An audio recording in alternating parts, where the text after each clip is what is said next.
Okay, so you all know that this is our first pre-live class, and in this class, I'm going to talk about how can we start our spoken English learning journey. So first of all, here you can see I'll talk about 7 points. So for learning English language as a foreigner, we have to follow some strategy.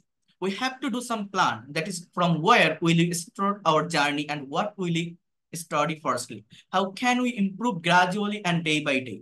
Those questions will be circling in your mind. So in this class, I'll give you some tips so that you can understand about all process of learning English easily. So my first point is, here you can see, for learning English, firstly, you have to gather basic idea about sentences. প্রথম পয়েন্টটা হচ্ছে আপনার sentence সম্পর্কে একটা clear concept রাখতে হবে। Just আগে এই পয়েন্টগুলো লেখেন, এটার প্র্যাকটিক্যাল ব্যবহার এবং সবকিছু আমি দেখাই দিব। তো প্রথম বিষয় হচ্ছে আপনার সেন্টেন্স সম্পর্কে একটা ক্লিয়ার কনসেপ্ট আপনাকে রাখতে হবে। কিসের উপর? সেন্টেন্স। এরপর দেখেন, for example, you have to know about 5 types of sentence structure according to meaning as well as 3 types of sentence structure according to structure. I mean দেখেন, ইংলিশ ল্যাঙ্গুয়েজে টোটাল 8 প্রকার সেন্টেন্সের স্ট্রাকচার আছে। এটা দুই ভাবে হয়, অর্থ অনুসারে 5 প্রকার, গঠন অনুসারে 3 প্রকার। অর্থ অনুসারে কি? এগুলোর নাম আপনারা শুনছেন, চেনেন, বাট প্র্যাকটিক্যালি একটা প্যাসেজ রিড আউট করতে গেলে আমি আইডেন্টিফাই করতে পারি কিনা যে এটা কোন ধরনের সেন্টেন্স, এইটা আমার মেইনলি বুঝতে হবে। এটা বুঝতে পারলে কি হয়, যে কোনো সেন্টেন্স, আমরা অনেকেই আছি ইংলিশে প্যাসেজ পড়ি, রিড আউট করতে পারি ইংলিশে, but actual thought, actual Bangla মিনিংটা কি, এটা আমরা বের করে আনতে পারি না। তো এই সেন্টেন্স সম্পর্কে যদি ক্লিয়ার কনসেপ্টটা থাকে, এই বিষয়গুলো ভালোভাবে পারা যায়। তো 5 প্রকার সেন্টেন্স আছে অর্থ অনুসারে: assertive, interrogative, imperative, optative, exclamatory. এবং গঠন অনুসারে 3 প্রকার সেন্টেন্স আছে: simple, complex, compound. Total English ল্যাঙ্গুয়েজে সেন্টেন্সের স্ট্রাকচার হচ্ছে 8 প্রকার। এই 8 প্রকার সেন্টেন্স এর স্ট্রাকচার সম্পর্কে আপনার যদি ক্লিয়ার একটা কনসেপ্ট থাকে, তাহলে আপনি কি করতে পারবেন, আপনি ভালোভাবে যে কোনো একটা প্যাসেজ রিড আউট করে তার অ্যাকচুয়াল মিনিং বা অ্যাকচুয়াল থট বুঝতে পারবেন। তো এই সেন্টেন্স সম্পর্কে আমাকে ধারণা রাখতে হবে। এরপর দেখেন পয়েন্ট নাম্বার 2, এটা হচ্ছে কি, after knowing this sentences you have to know about sentence component. আপনার সেন্টেন্স কম্পোনেন্ট বা সেন্টেন্সের উপকরণ, সেন্টেন্সের এলিমেন্ট সম্পর্কে ধারণা রাখতে হবে। অর্থাৎ একটা সেন্টেন্সের ভিতর যে উপাদানগুলো আমাদের থাকে, what is subject, what is verb, what is object, what is adverb, what is complement, what is appositive, those things are the component of sentences। অর্থাৎ একটা সেন্টেন্সের সাবজেক্ট কোনটা, ভার্ব কোনটা, অবজেক্ট কোনটা, কমপ্লিমেন্ট কাকে বলে, অ্যাডভার্বিয়াল জিনিসটা কি, অ্যাপোজিটিভ এটাকে, এটা কিভাবে একটা সেন্টেন্সের ভিতর ব্যবহৃত হয়ে থাকে, এটা যদি আমরা বুঝতে পারি তাহলে কি করতে পারি, আমরা যে কোনো শর্ট সেন্টেন্সকে, যেমন I eat rice, he reads a book, she writes a letter, আমরা এরকম সেন্টেন্স প্র্যাকটিস করি। একটা সেন্টেন্সকে লং করতে পারি না, একটা সেন্টেন্সের ভিতর এক্সট্রা ইনফরমেশন আনতে পারি না। তো যে কোনো শর্ট সেন্টেন্সকে লং করা যায়, যে কোনো সেন্টেন্সের ভিতর অনেক বেশি ইনফরমেশন অ্যাড করা যায় কারেক্ট অর্ডার মেনটেন করে, যদি সেন্টেন্সের এই কম্পোনেন্ট বা উপকরণ বা এলিমেন্ট সম্পর্কে আপনার একটা ক্লিয়ার কনসেপ্ট থাকে। এরপর দেখেন point number 3, you have to learn part of speech.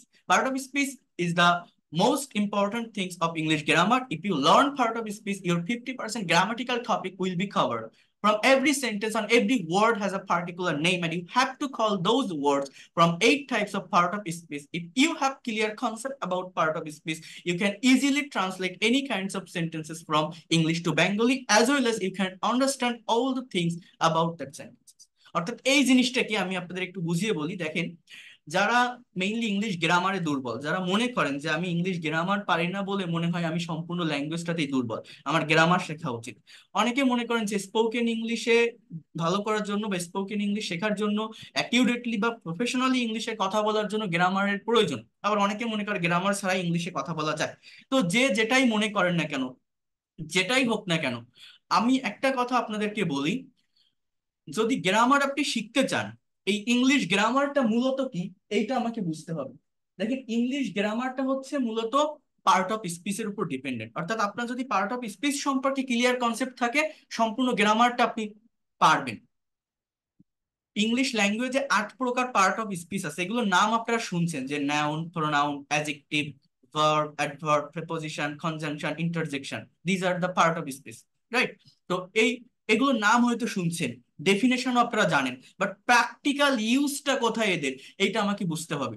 এই জিনিসটা মূলত কি, অন্যান্য যত গ্রামারই থাকুক না কেন, সবকিছু এই পার্ট অফ স্পিচের ভিতর থেকেই বের হয়। তো পার্ট অফ স্পিচ সম্পর্কে ক্লিয়ার কনসেপ্ট থাকা মানে এটাই হচ্ছে ইংলিশ ল্যাঙ্গুয়েজের ফাউন্ডেশন, সম্পূর্ণ গ্রামারটা জানা যায়। অর্থাৎ বিষয়টা কি, আমি যদি একটু প্র্যাকটিক্যাল উদাহরণ দিয়ে আপনাদের এই জায়গাটা নিয়ে একটু কথা বলি, একটা মিনিট একটু টাইম দিবেন। দেখেন, আমি একটু বলি আপনাদের। মনে করেন আমি একটা সেন্টেন্স লিখবো, for example, he plays football in the field.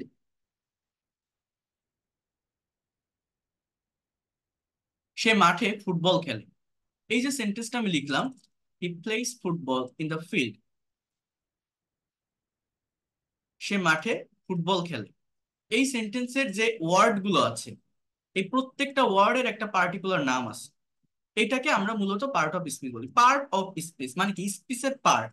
অর্থাৎ স্পিচ মানে কি, কথা বা বাক্য। আমরা ইংলিশে যখন কথা বলি বা একটা সেন্টেন্স যখন তৈরি হয়, একটা সেন্টেন্সের ডেফিনেশন কি, একটা সেন্টেন্স বা বাক্যের ডেফিনেশন হচ্ছে কতগুলো ওয়ার্ড পাশাপাশি বসে যখন মনের ভাবটা সুন্দরভাবে প্রকাশ করে, তাকে আমরা সেন্টেন্স বলি। তো ইংলিশ ল্যাঙ্গুয়েজে ব্যবহৃত প্রত্যেকটা সেন্টেন্সে প্রত্যেকটা যে ওয়ার্ড, এই ওয়ার্ড গুলোর একটা নাম আছে। এই নামগুলো 8 প্রকার পার্ট অফ স্পিচ থেকে আসে। যেমন এই যে সেন্টেন্সটা আমি লিখলাম, এখানে এই হি শব্দটা একটা প্রোনাউন, এই প্লেস শব্দটা একটা ভার্ব, এই ফুটবল শব্দটা একটা নাউন, এই ইন শব্দটা একটা প্রেপোজিশন, এই দা শব্দটা একটা অ্যাডজেক্টিভ। এ এন্ড দি থাকলে আমরা অনেকেই বলি আর্টিকেল, বাট আর্টিকেল এটা ঠিক আছে, but as a part of speech, part of স্পিচের ভিতর আর্টিকেল নামে কোনো শব্দ নেই। এই দা এর নিচে আন্ডারলাইন করে যদি বলা হয় যে এটা কোন পার্ট অফ স্পিচ, তো আর্টিকেল তো আর কোনো পার্ট অফ স্পিচের নাম না। আর্টিকেল বা ডিটারমিনার এগুলো অ্যাজেক্টিভ থেকে বের হয়। So as a part of speech এটাকে অ্যাজেক্টিভ বলা হয়। ঠিক আছে। এই ফিল্ড শব্দটা কি, জাস্ট একটা নাউন অ্যাজ এ ওয়ার্ড। আবার আমি যদি ইন দা ফিল্ড একসঙ্গে আন্ডারলাইন করে বলি, এটা একটা ফ্রেজাল ওয়ার্ড, অ্যাডভার্বিয়াল, মানে অ্যাডভার্ব অফ প্লেস, এইটাকে বলা হয় ইন দা ফিল্ড একসঙ্গে। বাট আলাদাভাবে বললে এই ইনটা প্রেপোজিশন, দাটা একটা অ্যাডজেক্টিভ, এই ফিল্ডটা একটা নাউন। সো এই এই যে প্রত্যেকটা ওয়ার্ডের আমি নাম বললাম, এরকম ইংলিশ ল্যাঙ্গুয়েজে ব্যবহৃত প্রতিটা সেন্টেন্সের প্রতিটা ওয়ার্ডের একটা পার্টিকুলার নাম আছে, যে নামগুলো 8 প্রকার পার্ট অফ স্পিচ থেকে আসে। এবং আপনি যদি এই পার্ট অফ স্পিচ গুলোকে আইডেন্টিফাই করতে পারেন, আমরা অনেকেই ইংলিশে প্যাসেজ রিড আউট করি, যেটা আমি বললাম, আপনি একটা ইংলিশ স্টোরি পড়েন, একটা নোবেল পড়েন, একটা গল্প পড়েন, আমরা পড়তে পারি। পড়ার পর একটা সেন্টেন্সের পার্টিকুলার মিনিং, অ্যাকচুয়াল অনুবাদ, অ্যাকচুয়াল থট বা সেন্স আমরা ধরতে পারি না। এটা না পারার মেইন রিজন হচ্ছে এই পার্ট অফ স্পিচ আইডেন্টিফাই করতে না পারা। আপনি ভোকাবুলারি জানা সত্ত্বেও একটা সেন্টেন্সের অ্যাকচুয়াল সেন্স বা থট বুঝতে পারবেন না যদি না পার্ট অফ স্পিচ সম্পর্কে ক্লিয়ার কনসেপ্ট থাকে। বাট আপনি যদি ভোকাবুলারিতে দুর্বল থাকেন, আপনি 10টা ওয়ার্ডে একটা সেন্টেন্স, আপনি 2-3টা ওয়ার্ডের ভোকাবুলারি জানেন না, সেটা না জানলেও যদি পার্ট অফ স্পিচ আইডেন্টিফাই করতে পারেন, সেই সেন্টেন্স মূলত কি বোঝাতে চাচ্ছে, অ্যাকচুয়াল থট বা সেন্স কি, এটা আপনি বুঝতে পারবেন। এই পার্ট অফ স্পিচ এতটা ইম্পর্টেন্ট। এবং ইভেন যারা ভোকাবুলারি পড়ে, দেখবেন এই, আপনি যে কোনো বই থেকে ইংলিশ ভোকাবুলারি পড়তে যান, একটা ওয়ার্ডের পাশে ছোট্ট করে ব্র্যাকেটে দেওয়া থাকে এটা নাউন, এটা অ্যাডজেক্টিভ, এটা ভার্ব। কেন? কারণ এই ভোকাবুলারি গুলো পড়ার ক্ষেত্রেও পার্ট অফ স্পিচ বুঝে পড়তে হয়, তাহলে এগুলোকে প্র্যাকটিক্যাল সেন্টেন্সে অ্যাপ্লাই করা যায়। আরেকটা কথা আমি বলে রাখি, এই পার্ট অফ স্পিচ কখনো মুখস্থ করা যায় না। অর্থাৎ এই ওয়ার্ডটা এই পার্ট অফ স্পিচ হবে এরকম হয় না। এটা চেহারা অনুযায়ী বসে না, অবস্থান অনুযায়ী পরিবর্তন হয়। আমার কথাটা একটু বোঝার চেষ্টা করবেন। মনে করেন আপনারা একটা টপিকের নাম শুনছেন না, জেরান্ড ইনফিনিটিভ পার্টিসিপল। এই নামটা অনেকেই শুনছেন, জেরান্ড ইনফিনিটিভ পার্টিসিপল। এরাও কিন্তু এই পার্ট অফ স্পিচেরই একটা অংশ। তো এই জিনিসটা নিয়ে আমি যদি একটু কথা বলি, বোঝার চেষ্টা করেন আমি যেটা মেইনলি বলতে চাচ্ছি। এই পার্ট অফ স্পিচ গুলো পরিবর্তন হয়, আমি আগে একটা পরিবর্তন একটু বলি। মনে করেন দিস ইজ আ ম্যাঙ্গো, এটা একটা আম। এই ম্যাঙ্গো শব্দটা একটা ফলের নাম, এটা এই জায়গায় একটা নাউন। কিন্তু আমি যদি বলি যে this is a mango tree, এই সেন্টেন্সটার বাংলা অর্থ হচ্ছে এটা একটা আম গাছ। এইখানে এই ট্রিটা নাউন এবং এই ম্যাঙ্গোটা অ্যাডজেক্টিভ। আগের সেন্টেন্সে যে ওয়ার্ডটা নাউন ছিল, একই ওয়ার্ড একই স্পেলিং, পরের সেন্টেন্সে অ্যাডজেক্টিভ হয়ে গেছে, কারণ এখানে এটা ট্রিকে মডিফাই করে। এটা গাছ, কিসের গাছ? আম গাছ। সো নাউনকে বা প্রোনাউনকে যে ওয়ার্ড মডিফাই করে বা কোয়ালিফাই করে, তাকে আমরা অ্যাডজেক্টিভ বলে চিনি বা জানি। এখন দেখেন, এখানে আমি আরেকটা বিষয় নিয়ে আপনাদের সঙ্গে একটু কথা বলি। এই জেরান ইনফিনিটিভ পার্টিসিপলের কথা আমি বলছিলাম। মনে করেন আমি একটা ওয়ার্ড লিখলাম ওয়াক, WALK। এই ওয়াক শব্দটার বাংলা অর্থ হচ্ছে হাঁটা, আপনারা সবাই জানেন। এবং যারা মোটামুটি গ্রামার জানেন বা বোঝেন, আমি যদি আপনাদের বলি যে এটা কোন পার্ট অফ স্পিচ, আপনি এক কথায় বলবেন যে এটা একটা ভার্ব, তাই না? যেমন ইট মানে খাওয়া, এই ওয়ার্ডটা কি একটা ভার্ব। টেক মানে নেওয়া, টেক নেওয়া, হ্যাঁ। গিভ মানে দেওয়া, সেই ওয়াক একটা ভার্ব। কিন্তু দেখেন, আমি যদি এই এই ওয়াকটাকে এইভাবে লিখি যে he is walking on the road, এই সেন্টেন্সের বাংলা অর্থ হচ্ছে সে রাস্তা দিয়ে হাঁটতেছে। অর্থাৎ ইজ ওয়াকিং এখানে আমার ভার্ব, ইজটা অক্সিলারি ভার্ব, ওয়াকিংটা মেইন ভার্ব। এটা যারা টেন্স বোঝেন তারা দেখেই বুঝতে পারছেন যে এটা প্রেজেন্ট কন্টিনিউয়াস টেন্সের একটা সেন্টেন্স। কোন tense? Present continuous, right? So is walking, অর্থাৎ এটা আমার ভার্ব এখানে। এখন দেখেন, আমি যদি এখানে ওয়াকিংটা অ্যাকশন দিচ্ছে, কাজ করা বোঝাচ্ছে, বাংলা অর্থ কি? সে রাস্তায় হাঁটতেছে। এখন আমি যদি বলি walking is a good exercise, এই যে সেন্টেন্সটা লিখলাম, এই সেন্টেন্সটা কিন্তু প্রেজেন্ট কন্টিনিউয়াস টেন্সের প্রথমটা, পরেরটা প্রেজেন্ট ইনডিফিনিট টেন্সের সেন্টেন্স। এই যে ওয়াকিংটা লিখছি, এই ওয়াকিংটা এখানেও ভার্বের সাথে আইএনজি যুক্ত শব্দ, বাট এটা কোনো অ্যাকশন দিচ্ছে না, কাজ করা বোঝাচ্ছে না, এটা সাবজেক্টের স্থানে আছে, স্থির একটা অবস্থা প্রকাশ করছে। এই ওয়াকিং এর বাংলা অর্থ হচ্ছে হাঁটা। এই সেন্টেন্সটার বাংলা অর্থ হচ্ছে হাঁটা একটা ভালো ব্যায়াম। এই সেন্টেন্সের মেইন ভার্ব হচ্ছে ইজ, ইজ ছাড়া আর কোনো ভার্ব নেই। বি ভার্বের একটা সেন্টেন্স, সাবজেক্টের পর ভার্বের প্রেজেন্ট ফর্ম। কোন ভার্বের? বি ভার্বের প্রেজেন্ট ফর্ম। অর্থাৎ এটা present indefinite tense, not continuous. এই ওয়াকিংটা subject, as a part of speech এটা একটা নাউন। তাহলে দেখেন, একই ওয়ার্ড আমার কিন্তু পার্ট অফ স্পিচের পরিবর্তনের কারণে সম্পূর্ণ সেন্টেন্সের অর্থের পরিবর্তন হয়ে যাচ্ছে। আবার একটু বোঝার চেষ্টা করেন, আমি যদি এইভাবে আরেকটা সেন্টেন্স বলি, I saw a boy walking on the road, এই সেন্টেন্সটার বাংলা অর্থ হচ্ছে আমি একটা ছেলেকে রাস্তায় হাঁটতে দেখেছিলাম। এই যে ওয়াকিংটা আমি লিখলাম, অনেকে এইরকম সেন্টেন্স দেখলে মনে করে কন্টিনিউয়াস টেন্স, বাট এটা কি কোনো কন্টিনিউয়াস টেন্স? না। কন্টিনিউয়াস টেন্স হলে তো এর আগে am, is, are, was, are, shall be, will be যে কোনো কিছু থাকতো। অক্সিলারি ভার্ব তো আমার থাকবে, ভার্ব প্লাস আইএনজি যুক্ত শব্দের আগে। মূলত এটাও ভার্বের সঙ্গে আইএনজি যুক্ত একটা শব্দ, দেখা যাচ্ছে ভার্ব, চেহারাটা ভার্বের মতো হলেও as a part of speech এই সেন্টেন্স এটা কোনো ভার্ব না। এটাকে বলে একটা নন ফাইনাইট ভার্ব। একটা সেন্টেন্সের সাবজেক্টের পরেই মূলত মেইন ভার্ব বা ফাইনাইট ভার্বটা থাকে। সাবজেক্টের পরে যে ভার্বটা থাকে সেটা দেখলেই টেন্স চেনা যায়, বাট এই ধরনের ভার্বগুলো দেখলে বোঝা যাবে না যেটা কোন টেন্স। এই সেন্টেন্সটা মূলত পাস্ট ইনডিফিনিট টেন্সের একটা সেন্টেন্স। সি মানে দেখা, এর পাস্ট ফর্ম স, অর্থাৎ জাস্ট পাস্ট ইনডিফিনিট টেন্সের একটা সেন্টেন্স। এই সটা এখানে মেইন ভার্ব, বাট এই ওয়াকিংটা একটা প্রেজেন্ট পার্টিসিপল, অর্থাৎ ভার্বের সঙ্গে আইএনজি যুক্ত শব্দ এই বয়টাকে মডিফাই করছে। যে আমি একটা ছেলেকে দেখেছিলাম, ছেলেটা কি করতেছিল? হাঁটতেছিল, হাঁটন্ত অবস্থায় আমি তাকে দেখেছিলাম। অর্থাৎ এটা as a part of speech এটা একটা অ্যাডজেক্টিভ। এখন আপনারা বোঝার চেষ্টা করেন, একটাই শব্দ, একই স্পেলিং, এই ওয়াকিং, তিনটা সেন্টেন্সে তিন ধরনের অর্থ আমার দিচ্ছে, শুধুমাত্র পার্ট অফ স্পিচের পরিবর্তনের কারণে। অর্থাৎ এই যে ওয়াকিং শব্দটা, আমার প্রথম সেন্টেন্সটার বাংলা অর্থ কি? যে সে রাস্তা দিয়ে হাঁটতেছে। পরের সেন্টেন্সটার বাংলা অর্থ কি? হাঁটা একটা ভালো ব্যায়াম, হাঁটা একটা ভালো ব্যায়াম।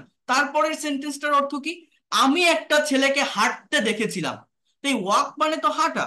এই একটা কথাকে একই স্পেলিং এ আমি তিনটা সেন্টেন্সে লিখলাম, বাট শুধুমাত্র তিনটা পজিশনের কারণে, তিনটা অবস্থানের কারণে, তিন ধরনের পার্ট অফ স্পিচ হওয়ার কারণে আমার তিনটা সেন্টেন্সেরই মিনিং বা অর্থ ভিন্ন। তো এই জন্য শুধু ভোকাবুলারি পড়লে হয় না, ভোকাবুলারি থেকেও ইম্পর্টেন্ট হচ্ছে পার্ট অফ স্পিচকে আইডেন্টিফাই করা। আগামীকাল সেকেন্ড ফ্রি লাইভ ক্লাসে আমি এই পার্ট অফ স্পিচ নিয়ে ডিটেলসে কথা বলবো, যারা জয়েন করবেন তারা এটা দেখতে পারবেন। তো এই পার্ট অফ স্পিচ সম্পর্কে আমাদের ক্লিয়ার একটা কনসেপ্ট রাখতে হয়, তা না হলে এই ল্যাঙ্গুয়েজটা ভালোভাবে শেখা যায় না। দেখেন, ইংরেজি মানে এটা প্লাস ওটা, ওই রকম স্ট্রাকচার হয়, এই যে হাজারো সেন্টেন্স তৈরি করতে পারবেন। বাসে বসে ইংরেজি বলতে হয়, ট্রেনে বসে ইংরেজি বলতে হয়, কিচেনে এগুলো বলতে হয়। এই ধরনের ইংলিশ শিখে কখনো প্রফেশনাল হওয়া যায় না বা ল্যাঙ্গুয়েজটাকে ডেভেলপ করা যায় না। আমি আজকে যে বিষয়গুলো দেখাচ্ছি, আপনারা একটু মনোযোগ দিয়ে দেখে যান, একটু লাস্ট পর্যন্ত থাকেন। আমি এতটুকু বলতে পারি, অনেক কিছু আপনি এই জায়গাটা থেকে নিয়ে যেতে পারবেন, অনেক বেশি ডেভেলপমেন্ট আপনি এই জায়গাটা থেকে পাবেন। এতটুকু আমি আপনাকে অ্যাসিওর করতে পারি, আপনার এই সময়টা বৃথা যাবেন। তো দেখেন, তাহলে আমরা আগে পয়েন্টগুলো নিয়ে একটু আলোচনা করি, তারপর অন্যান্য বিষয়ে আমি আসছি। তাহলে আমি 3 নাম্বার পয়েন্ট বলছি, আমাকে পার্ট অফ স্পিচ ভালোভাবে জানতে হবে। এরপর পয়েন্ট নাম্বার 4, ভার্ব সম্পর্কে একটা ক্লিয়ার কনসেপ্ট রাখতে হবে। এই ভার্ব খুবই ইম্পর্টেন্ট। এই ভার্ব হচ্ছে এই 8 প্রকার পার্ট অফ স্পিচেরই একটা পার্ট, তাই না? কিন্তু এই 8 প্রকার পার্ট অফ স্পিচের ভিতর সব থেকে ইম্পর্টেন্ট পার্ট অফ স্পিচ বলা যায় এই ভার্ব, কারণ without verb you can not make any kinds of English sentence. Verb is the heartbeat of sentence. Verb is a word that denotes being, having or doing something. এই ভার্বের ভিতরেও আপনি যদি যান, এর অনেক ক্লাসিফিকেশন আছে। ভার্ব প্রধানত 2 প্রকার, finite, non finite. Non finite verb 3 প্রকার, জেরান্ড, ইনফিনিটিভ, পার্টিসিপল। পার্টিসিপল আবার 3 প্রকার, প্রেজেন্ট, পাস্ট, পারফেক্ট পার্টিসিপল। আবার ফাইনাইট ভার্ব 2 প্রকার, principal verb, auxiliary verb. Auxiliary verb 2 প্রকার, প্রাইমারি অক্সিলারি, মডাল অক্সিলারি। এটার আবার আরেকটা প্রকার আছে সেমি মডাল অক্সিলারি। আবার এই প্রিন্সিপাল ভার্ব 2 প্রকার, ট্রানজিটিভ, ইনট্রানজিটিভ। সো এরকম ভার্বের অনেকগুলো ক্লাসিফিকেশন আছে। আবার আরো কিছু ভার্ব আছে যেমন quasi passive verb, factitive verb, causative verb. এই ভার্ব গুলো সম্পর্কে আপনারা হয়তো নাম শুনছেন, চেনেন, বা আমি এই যে বলছি বললে হয়তো বুঝতে পারছেন, কিন্তু প্র্যাকটিক্যালি কোথায় ব্যবহার করতে হয় এটা আমরা জানি না। দেখেন, আপনারা আহ, যারা একাডেমিক পড়াশোনা করে আসছেন ইংলিশে, ক্লাস 6 থেকে শুরু করে তো ইংলিশ গ্রামার থাকে ক্লাস 11 12 পর্যন্ত। দেখবেন যে ইংলিশ সেকেন্ড পেপারে, আমাদের একাডেমিক বইয়ের কথা বলছি, রাইট ফর্মস অফ ভার্ব নামে একটা টপিক থাকে। অথবা অ্যাডভান্স লেভেলে গেলে সেখানে নাম হয় সাবজেক্ট ভার্ব এগ্রিমেন্ট। ইন্টারমিডিয়েট বা অনার্স মাস্টার্স লেভেলে বা বিভিন্ন কম্পিটিটিভ এক্সামে এই জায়গাটা থেকে অবশ্যই অবশ্যই কোশ্চেন আসে, যে কোনো কম্পিটিটিভ এক্সামে। সাবজেক্ট ভার্ব এগ্রিমেন্ট অথবা রাইট ফর্মস অফ ভার্ব। কেন কোশ্চেন আসে জানেন? এইখানে মূলত সাবজেক্টের সঙ্গে ভার্বের সম্পর্কটা কি এটা আইডেন্টিফাই করতে হয়। একটা সেন্টেন্সের সাবজেক্ট আর ভার্ব যদি ঠিকভাবে বসানো যায়, সম্পূর্ণ সেন্টেন্সটা কারেক্ট হয়। বাট সাবজেক্ট এবং ভার্বের জায়গাটা যদি ভুল হয়ে যায়, সম্পূর্ণ সেন্টেন্সটা ভুল হয়ে যায়। এই জন্য এই ভার্বগুলো সম্পর্কে যদি ভালো কনসেপ্ট রাখা যায়, এই জায়গাটাকে ভালোভাবে ডেভেলপ করা যায়। আমি দেখাই দিচ্ছি আপনাদের প্র্যাকটিক্যালি। আগে আপনারা এই পয়েন্টগুলো একটু লিখে নিন। আমি আবারও বলছি, প্রথমে একটা হেডলাইন দিবেন যে how can we start our spoken English learning journey, কিভাবে আমরা আমাদের ইংরেজি শেখার এই জার্নিটা শুরু করতে পারি। এই হেডলাইনটা আগে আপনারা একটু দেবেন। এটা দেওয়ার পর আমি একটু বলে রাখি, এটা দেওয়ার পর আপনারা পয়েন্টগুলো লেখেন। 1 নাম্বার পয়েন্ট আমি বলছি, point number 1, we have to know about sentence. আমি 7টা পয়েন্ট নিয়ে কথা বলবো। আমাকে সেন্টেন্স সম্পর্কে একটা কনসেপ্ট রাখতে হবে। পয়েন্ট নাম্বার 2, আমাকে সেন্টেন্স কম্পোনেন্ট সম্পর্কে জানতে হবে, বা সেন্টেন্স এলিমেন্ট, সেন্টেন্সের উপকরণ। 2 number point. Point number 3, part of speech সম্পর্কে ক্লিয়ার একটা কনসেপ্ট রাখতে হবে। Part of speech, point number 3। Point number 4, we have to know about verb.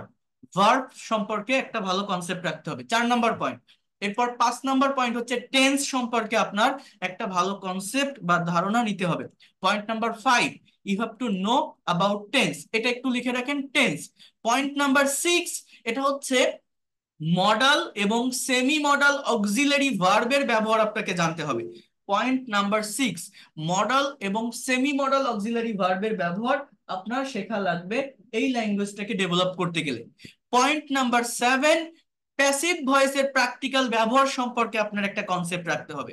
Practical use of passive voice, প্রচুর পরিমাণে ব্যবহৃত হয়ে থাকে প্যাসিভ ভয়েস আমাদের রিটেন ইংলিশের ক্ষেত্রে বিশেষ করে, বা নিউজ পেপারের বিভিন্ন সেন্টেন্স গুলোতে। প্যাসিভ সম্পর্কে ক্লিয়ার কনসেপ্ট না থাকলে আমাদের কথা বলা, আমাদের ল্যাঙ্গুয়েজটাকে আমরা 100% ফ্লুয়েন্টলি প্রকাশ করতে পারি না বা পারবো না। তাহলে আমি আবারও বলছি, 7টা পয়েন্ট। এর বাইরে আর কোনো কিছু শেখার প্রয়োজন হয় না, অ্যাটলিস্ট ইংলিশে কমিউনিকেশন করার জন্য বা প্রেজেন্টেশন দেওয়ার জন্য, স্পিকিং করার জন্য।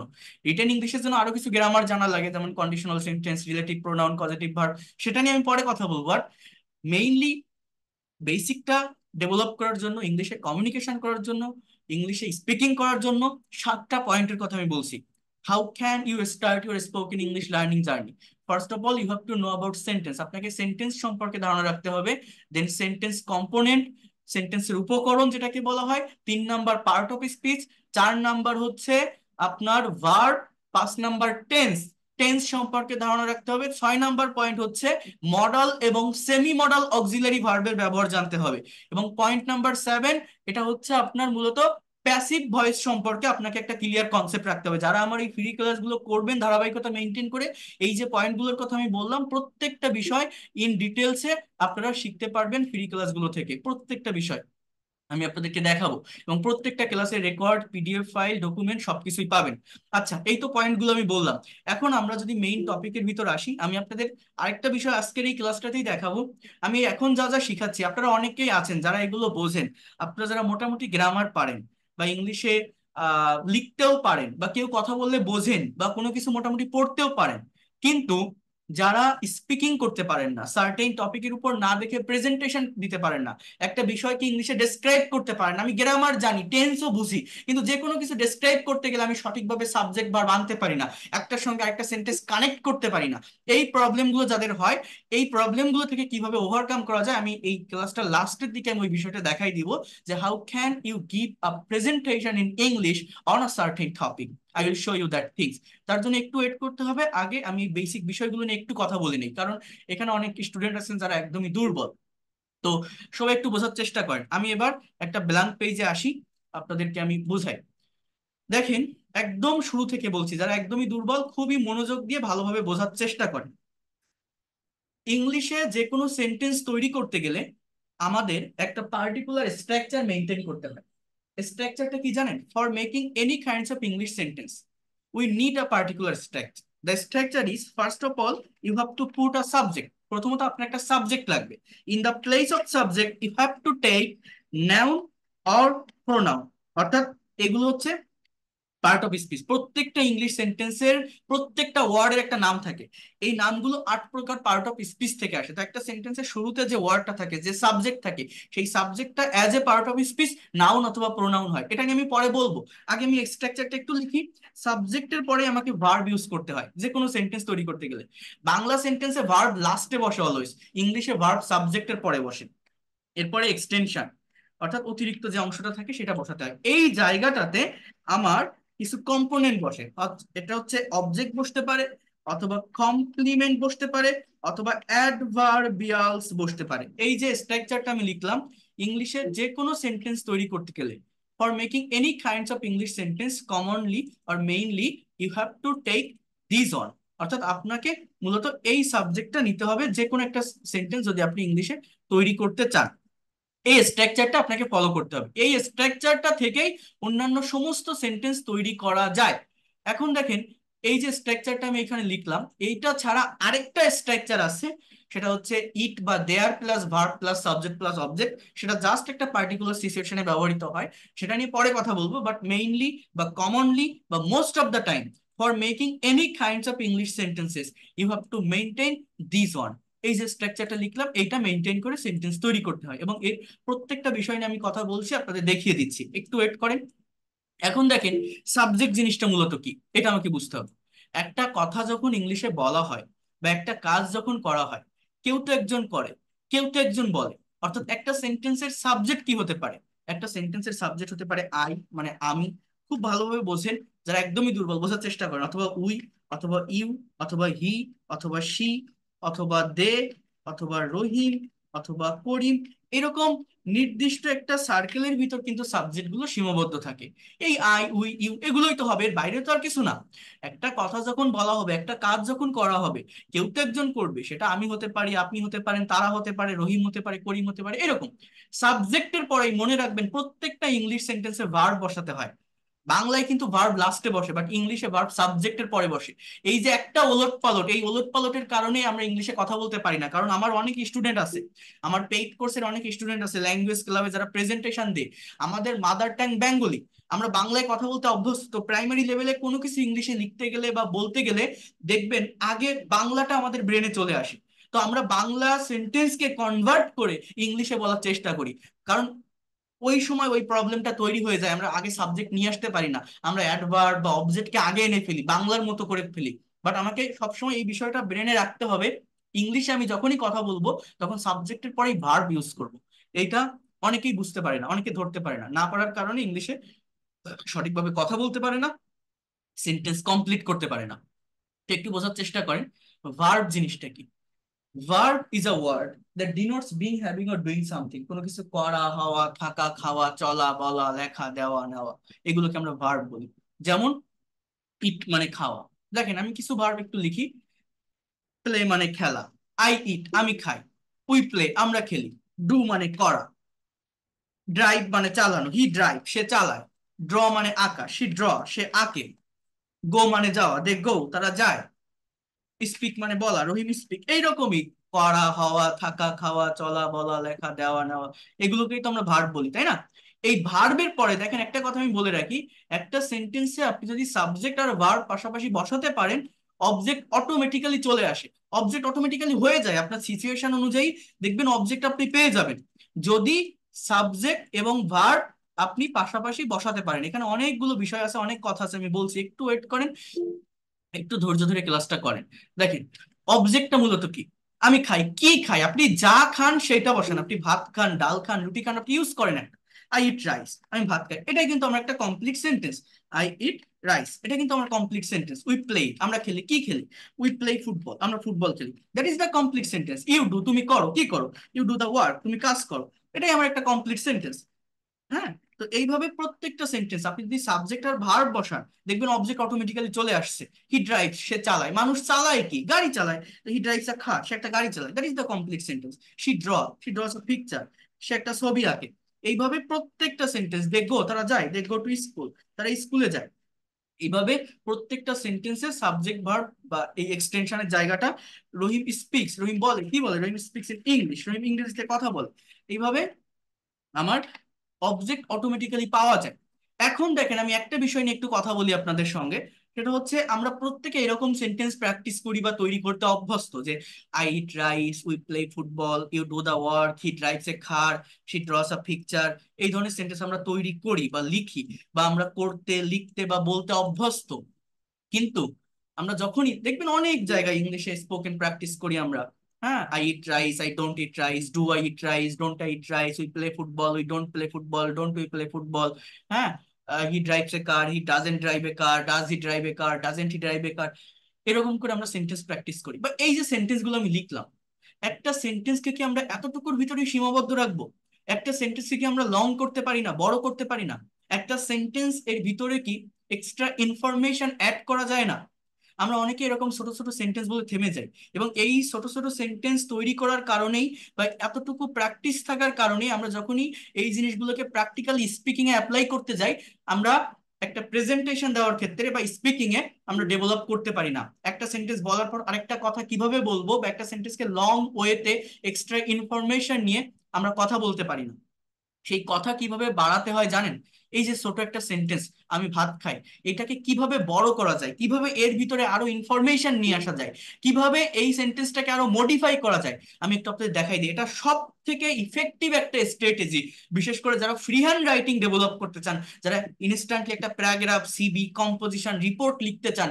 রাইটিং এর ক্ষেত্রে আমরা অনেকে দুর্বলতা ফেস করি, তো দেখেন রাইটিং ডেভেলপ করা যায় কতটা সহজে, কতটা ইফেক্টিভলি, কতটা কারেক্ট ওয়েতে এটা সম্ভব হয়। খেয়াল করেন, এই সেন্টেন্সটাকে আমি বড় করব, কিভাবে করব, আমি এই ফুল স্টপ উঠাই দিব এখান থেকে, দিয়ে আমি ভাত খাই, এখানে ভার্ব হচ্ছে খাওয়া, এই খাওয়া কথাটাকে, আর এই যে খাওয়া রাইসটা না, এটা হচ্ছে অবজেক্ট। অবজেক্ট কাকে বলে জানেন? এই দেখেন এই এক্সটেনশনে আমি কি বলছি, অবজেক্ট কমপ্লিমেন্ট বা অ্যাডভার্বিয়াল বসে। এই অবজেক্ট জিনিসটা কি জানেন? কোন সেন্টেন্সের ভার্বকে কি বা কাকে দ্বারা প্রশ্ন করলে অবজেক্ট পাওয়া যায়। কি বা কাকে, হোয়াট এবং হুম দিয়ে যদি ভার্বকে প্রশ্ন করেন তাহলে অবজেক্ট পাওয়া যায়। অবজেক্ট দুই প্রকার, একটাকে বলা হয় ডাইরেক্ট অবজেক্ট বা বস্তুবাচক, আর একটা ইনডাইরেক্ট বা ব্যক্তিবাচক। একটা সেন্টেন্সে দুটো অবজেক্টও থাকতে পারে, আবার কোন কোন সেন্টেন্সে একটাও থাকতে পারে। তো আমি ভাত খাই, কি খাই, ভাত খাই, এই রাইসটা হচ্ছে একটা বস্তুবাচক অবজেক্ট। এরপরে এইখানে দেখেন কমপ্লিমেন্ট আছে, এই জিনিসটা আমি পরে কথা বলছি। এরপরে আরেকটা বিষয় লেখা আছে অ্যাডভার্বিয়াল।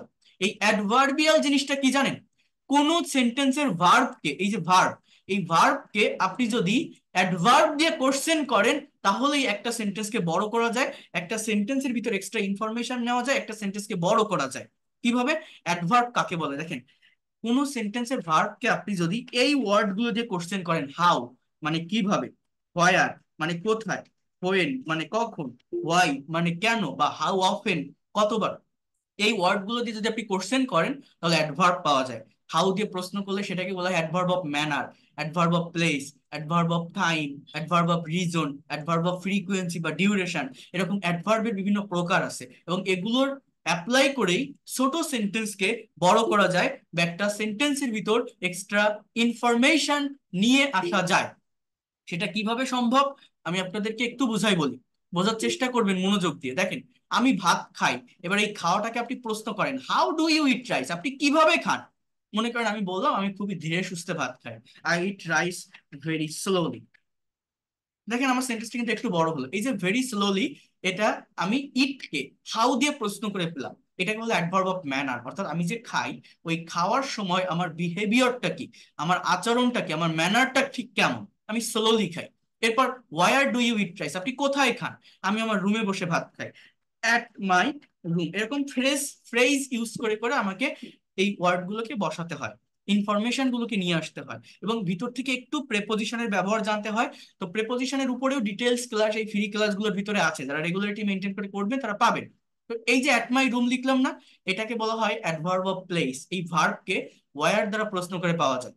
আবার আপনি হোয়েন দিয়ে প্রশ্ন করেন, আপনি যে ভাত খান আপনি কখন খান, when do you eat rice? আমি দিনে 3 বার ভাত খাই। I eat rice very slowly at my room 3 times, 3 times a day. আমি দিনে 3 বার ভাত খাই, 3 টাইমস আ ডে। সো এটাকে বলা হয় অ্যাডভার্ব অফ টাইম। আবার আপনি ওয়াই দিয়ে প্রশ্ন করেন, রিজন বলা হয় এটাকে, কারণ। কারণ আপনি কেন খান, why do you eat rice? আমি আমার শরীরের শক্তি যোগানোর জন্য, শক্তি পাওয়ার জন্য ভাত খাই। So I can say get মানে পাওয়া, টু গেট মানে পেতে। টু প্লাস ভিওন, এটাকে বলে ইনফিনিটিভ। পড়তে, বলতে, লিখতে, চলতে ভার্বের আগে টু ইউজ করতে হয়, এটাকে ইনফিনিটিভ বলা হয়, নন ফাইনাইট ভার্বেরটা। টু গেট, অথবা এর পরিবর্তে আপনি জন্য অর্থাৎ ফর ইউজ করতে পারেন, ফর। আর প্রেপোজিশনের পর ভার্ব বসালে তার সঙ্গে আইএনজি ইউজ করতে হয়, টু বাদে, টু এর পরে ভার্বের প্রেজেন্ট ফর্ম বসে। তো for getting energy in my body.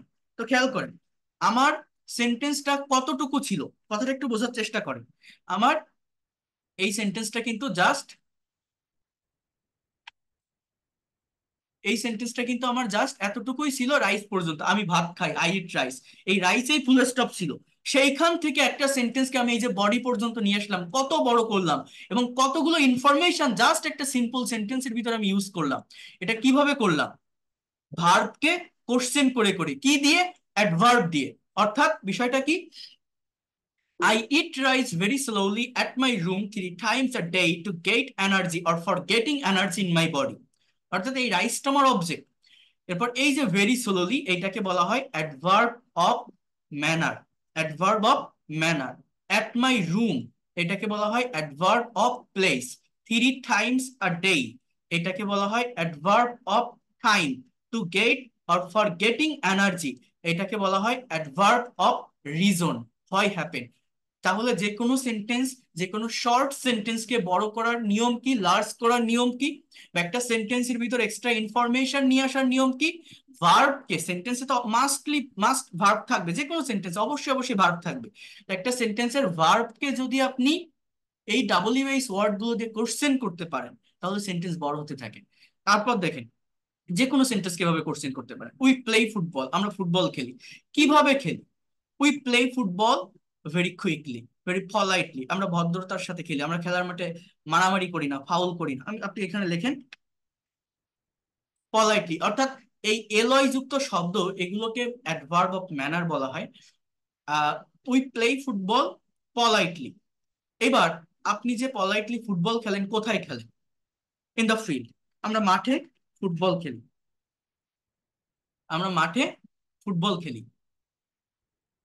এরপরে আপনি যে মাঠে ফুটবল খেলেন, আপনি কখন খেলেন? ওয়েন দিয়ে প্রশ্ন করেন। আমরা বিকাল বেলায় ফুটবল খেলি, just at afternoon, at afternoon. আপনি যে ফুটবল খেলেন আপনি কেন খেলেন? আমি শারীরিক ব্যায়াম করার জন্য খেলি, বা শরীরটাকে ফিট রাখার জন্য খেলি। অর্থাৎ রিজনটা কি, এটা সিচুয়েশন অনুযায়ী আপনার কথাবার্তা যেমন হবে সেইভাবে ফ্রেজ ইউজ করে আপনাকে এখানে ওয়ার্ড গুলো বসাতে হবে। তো আমি এখানে বলতে পারি to do physical exercise, to do physical exercise.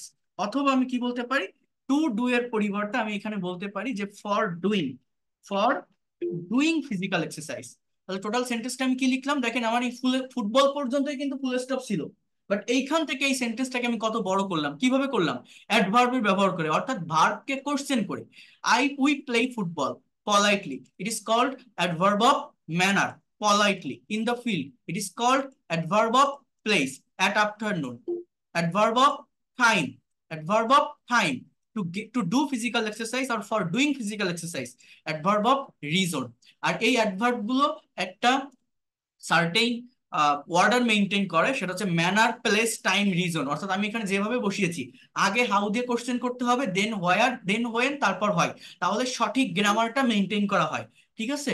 How, where, when, অর্থাৎ MPT, ম্যানার, প্লেস, টাইম, এইভাবে পরপর বসাবেন, এইটাই হচ্ছে কারেক্ট অর্ডার। যে কোনো সেন্টেন্সকে আপনি এভাবে বড় করতে পারবেন। হি ড্রাইভস এ কার, সে একটা গাড়ি চালায়, এই ড্রাইভসটা এখানে ভার্ব না। এবার সে কিভাবে গাড়ি চালায়, হি drives a car very carefully, carefully, এই হচ্ছে আমার অ্যাডভার্ব অফ কি, এটাকে কি বলছি, এফইউ, এটাকে আমি বলছি অ্যাডভার্ব অফ ম্যানার। সে যে গাড়ি চালায়, সে কোথায় চালায়, সে রাস্তায় গাড়ি চালায়, on the road or on the busy road. হ্যাঁ, সে বিজি রোড, হ্যাঁ, যে কোনো ভাবে, অর্থাৎ আপনার মনে যা আসে সিচুয়েশন অনুযায়ী যেভাবে আপনি অর্থ দিতে চান সেভাবে আপনি দিতে পারবেন। এটা আমার অ্যাডভার্ব অফ প্লেস। সে কখন চালায়, সন্ধ্যাবেলায় চালায়, ইন দ্য ইভিনিং, সে সন্ধ্যাবেলায় গাড়ি চালায়। সে কেন গাড়ি চালায়, টাকা আয় করার জন্য, টু আর্ন, আর্ন মানে ইনকাম করা, অথবা আপনি বলতে পারেন যে for earning, for earning money. So এইভাবে অ্যাডভার্বের ব্যবহার করে করে যে কোনো শর্ট সেন্টেন্সকে লং ইংলিশ সেন্টেন্সে পরিণত করা যায়। একটা সেন্টেন্সের ভিতর অনেক বেশি ইনফরমেশন নিয়ে আসা যায়। একটা সেন্টেন্সকে কি বলবো, অনেক ক্রিয়েটিভ ওয়েতে লেখা যায়। সেই ভেরি কেয়ারফুলি, অ্যাডভার্ব অফ কি, adverb of manner, on the busy road, adverb of place, in the evening, এটাকে কি বলছি, অ্যাডভার্ব অফ কি, টাইম, ফর আর্নিং মানি, এটাকে কি বলছি, অ্যাডভার্ব অফ রিজন। যে কোনো সেন্টেন্সকে এইভাবে অ্যাডভার্বের ব্যবহার করে বড় করা যায়। অর্থাৎ একটা সেন্টেন্স কিভাবে লম্বা হয়, একটা সেন্টেন্স কিভাবে বড় হয়, একটা সেন্টেন্সের ভিতর কিভাবে এক্সট্রা ইনফরমেশন নিয়ে আসতে হয় কারেক্ট অর্ডার মেনটেন করে। এটা হচ্ছে ভার্বকে অ্যাডভার্ব দিয়ে কোশ্চেন করে, ভার্বকে WH ওয়ার্ড দিয়ে কোশ্চেন করে যে কোনো সেন্টেন্সকে বড় করা যায় বা লং করা যায়। আমি কি আপনাদের এই যে বিষয়গুলোর কথা বললাম বোঝাতে পারছি? আপনারা কি বুঝতে পারছেন? হ্যাঁ, বলেন তো জি, একটু, বুঝতে পারছি। কিছু কি বুঝতে পারলেন? জি স্যার। Thank you. দেখেন আমি আমি আপনারা একটু বলেন, এই পাশে আরেকটা গ্রুপ আছে, আপনারা বুঝতে পারছেন? শোনা যাচ্ছে আমার কথা, স্ক্রিনে যাচ্ছে? আচ্ছা, অনেক ধন্যবাদ। দেখেন আমি যাদেরকে পড়াই, আপনারা আমার একটা ক্লাস করে যান, আহ, একটা ক্লাস করে যান, আপনার আমার কথা মনে থাকবে যে আমি একটা জায়গা থেকে ইংরেজি শিখছি বা এরকম ভাবে শিখছি। দেখেন আমি একটা পার্মানেন্ট জবের ভিতর আছি। আমি রেগুলার ওয়েতে, আমি এই রেগুলার ওয়েতে ইংলিশে কন্টেন্ট তৈরি করতে পারি না, বা ওই সময়টা আমি পাই না বা হয়ও না। আমি জাস্ট এই অনলাইনে এই রাতের বেলাতেই ফ্রি থাকি, এবং এই টাইমে আমার পেইড কোর্স থাকে, ফ্রি ক্লাস যাই নেই না কেন সবকিছু এই টাইমে আমি নিয়ে থাকি, এই টাইমে আমি ক্লাসগুলো করিয়ে থাকি আমার যে স্টুডেন্ট গুলো আছে তাদের। বাট আমি যাদেরকে ক্লাস করাই আমি অনেক পরিশ্রম করে করাই, এবং অনেকটা টাইম নিয়ে অনেকটা ডিটেলসে প্রত্যেকটা বিষয় বোঝাই। এখানে আরো অনেক কিছু আছে, আপনারা দেখতে পারবেন। জাস্ট একটু ওয়েট করেন, আমি সবগুলো বিষয় ধীরে ধীরে কাভার করবো আপনাদের, একটু সময় দিতে হবে। আর আজকে যেহেতু ফার্স্ট ক্লাস, এখানে অনেক নয়েজ হয়েছে, অনেক কনফিউশন, মানে এত চাপ আমার হোয়াটসঅ্যাপে পড়ছে, আমি জানি না হোয়াটসঅ্যাপ এখন কয়টা ব্যান হয়ে যাবে, সেটাও আমি জানি না। তো মেইন বিষয়টা হচ্ছে এই ক্লাসগুলো থেকে আপনি ইংলিশ ল্যাঙ্গুয়েজের অরিজিনটা বুঝতে পারবেন, এতটুকু বলতে পারি। আমি এখানে মেইনলি এই ল্যাঙ্গুয়েজটা, জাস্ট একটু ওয়েট করেন, এই ল্যাঙ্গুয়েজটা সবসময় ডিটেলসে বোঝানোর চেষ্টা করি, যাতে করে এই ল্যাঙ্গুয়েজটা আপনার একটা অ্যাসেট বা সম্পদ হিসাবে থাকে, আপনি ধরে রাখতে পারেন। তো সবাই একটু দেখেন, এরপরে আমরা যে জায়গাটাতে আসবো সেটা হচ্ছে, আমি তো এটা দেখালাম যে সেন্টেন্স কিভাবে বড় হয়, কিন্তু এখন আমি যেটা আপনাদেরকে দেখাবো বা যেটা আপনাদেরকে মেইনলি বলার চেষ্টা করব, সেটা হচ্ছে আমরা তো স্পোকেন ইংলিশ শিখছি, তাই না? অর্থাৎ ইংরেজিতে কথা বলা, ইংলিশে আমরা কথা কিভাবে বলবো বা কথা কিভাবে বলতে হয়। অর্থাৎ স্পোকেন ইংলিশ মূলত কি, আমরা ইংলিশে কথা বলতে পারি না কেন, এইটা কোন জায়গার কারণে হয়ে থাকে। এই যেটা এখন আপনাদের দেখালাম, এটা তো দেখালাম যে কিভাবে শর্ট সেন্টেন্সকে লং সেন্টেন্সে পরিণত করা যায় বা একটা সেন্টেন্স কিভাবে বড় হয়।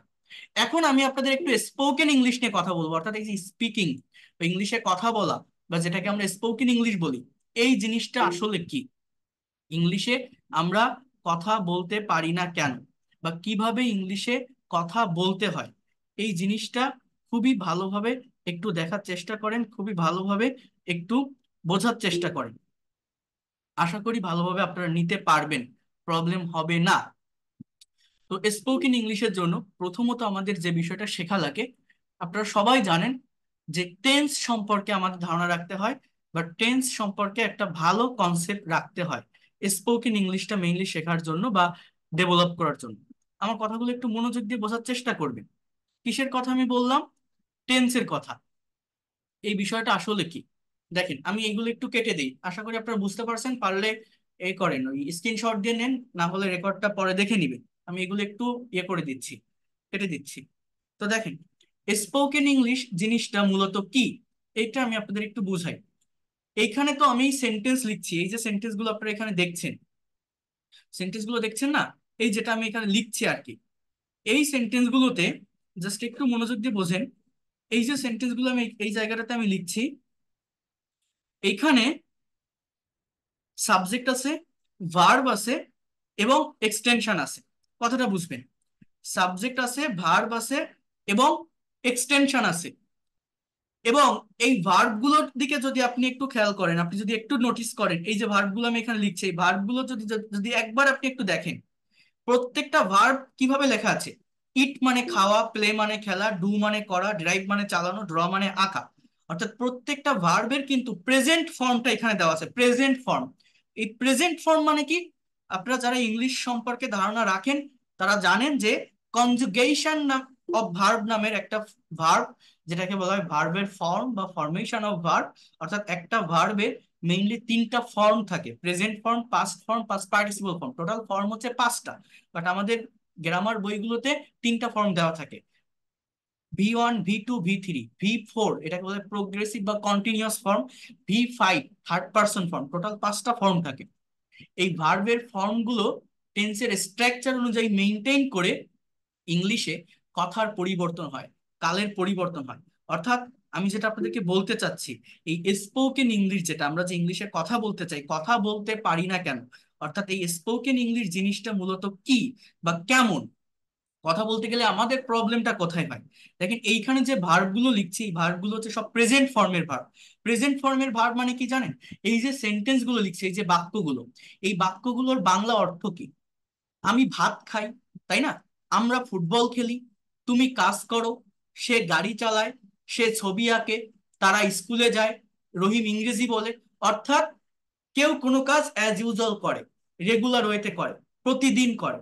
প্রতিদিন বা অ্যাজ ইউজুয়াল কোনো একটা কাজ বা রেগুলার ওয়েতে কোনো একটা কাজ হয়ে থাকে। অর্থাৎ এই সেন্টেন্স গুলোকে যদি আপনি টেন্স হিসাবে ধরেন, টেন্স সম্পর্কে যদি কনসেপ্ট রাখেন, এগুলোকে বলা হয় প্রেজেন্ট ইনডিফিনিট টেন্সের সেন্টেন্স। আমি ঠিক বলছি তাই না? এগুলো কোন টেন্স? এই যে সেন্টেন্স গুলো আপনারা দেখছেন, এই সেন্টেন্স গুলো হচ্ছে আপনার প্রেজেন্ট ইনডিফিনিট টেন্সের সেন্টেন্স। অর্থাৎ একটা কাজ কেউ রেগুলার ওয়েতে করে, প্রতিদিন করে, অ্যাজ ইউজুয়াল করে, সাবজেক্টের পর ভার্বের প্রেজেন্ট ফর্ম আছে। কিন্তু এরকম একটা ওয়েতে বা এই একটা সেন্স মেনটেন করে তো আমরা আমাদের ইংলিশের সম্পূর্ণ কথাবার্তা বলতে পারি না। ইংলিশে কথা বলতে গেলে, এই ল্যাঙ্গুয়েজটাকে ডেভেলপ করতে গেলে আমার টাইমের পরিবর্তন করতে হয়। আপনি যদি কারোর সঙ্গে কমিউনিকেশন করতে চান, when you will communicate with others person or people, when you will make a conversation with someone, you need to change your sense, you need to change your thought. So how can you do that? You can do it by changing the formation of verb according to tense, or by maintaining the correct structure of tense. আপনাকে টেন্সের structure maintain করে ভার্বের ফর্মের পরিবর্তন করতে হয়। এই ভার্বের ফর্মের পরিবর্তন করলে একটা কথাকে বিভিন্ন ওয়েতে, বিভিন্ন টাইমে, বিভিন্ন সেন্সে বলা যায়। অর্থাৎ এই সেন্টেন্স গুলো, আমার কথাটা একটু মনোযোগ দিয়ে বোঝেন, আমি ভালোভাবে বুঝাই দিচ্ছি, একটু টাইম দেন। মনে করেন এই যে সেন্টেন্স গুলো আমি এখানে লিখছি, এই যে সেন্টেন্স গুলো আপনারা এখানে দেখছেন যেটা আছে এই জায়গাটাতে, আমি ভাত খাই, আমরা ফুটবল খেলি, তুমি কাজ করো, সে গাড়ি চালায়, সে ছবি আঁকে। অর্থাৎ একটা কাজ কেউ অ্যাজ ইউজুয়াল করে, রেগুলার ওয়েতে করে, প্রতিদিন করে, এরকম বোঝাচ্ছে। কিন্তু প্র্যাকটিক্যালি আপনি যখন কারোর সঙ্গে স্পিকিং করবেন, প্র্যাকটিক্যালি আপনি যখন কারোর সঙ্গে ইংলিশে কমিউনিকেশন করবেন, এই কমিউনিকেশন করতে গেলে বা স্পিকিং করতে গেলে একটা কথাকে কিন্তু আপনার বিভিন্ন ওয়েতে, বিভিন্ন টাইমে, বিভিন্ন সেন্সে, বিভিন্ন ভাবে বলতে হয়। এইটা আমরা সঠিক টেন্স মেনটেন করে, সঠিক টাইম মেনটেন করে, সঠিকভাবে বলতে পারি না বলেই আমরা কিন্তু ইংলিশে কথা বলতে পারি না। অর্থাৎ আমি মনে করেন দুইজন মানুষের ভিতর একটা স্যাম্পল একটা কনভারসেশন তৈরি করব। ফর এক্সাম্পল, কথাটা একটু বোঝেন, এ এবং বি, দুইটা মানুষ। আমার কথাটা মনোযোগ দিয়ে বোঝার চেষ্টা করবে। এইখানে আমি লিখছি যে এ এবং বি দুইটা মানুষ, এই দুইটা মানুষের ভিতরে একটা কথোপকথন বা একটা কনভারসেশন আমি ক্রিয়েট করব। তো এ বি কে বলছে, খুব ভালোভাবে বোঝার চেষ্টা করবেন, এখানে কি বলছি, এ এবং বি আমাদের দুইজন লোক। এর ভিতরে এ বি কে বলছে, কি বলছে বোঝেন একটু। এ বি কে বলছে যে আপনি কি রাতে ভাত খেয়েছেন। কি বললাম, আপনি কি রাতে ভাত খেয়েছেন। এই সেন্টেন্সটার ইংলিশ কি দেখেন, হ্যাভ ইউ।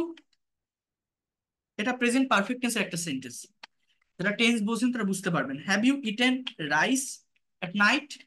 আপনি কি রাতে ভাত খেয়েছেন, have you eaten rice at night. এখন বি বলছে যে আমি এখনো খাইনি, আপনি কি এখন ভাত খাচ্ছেন বা আপনি কি এখন খাইতেছেন।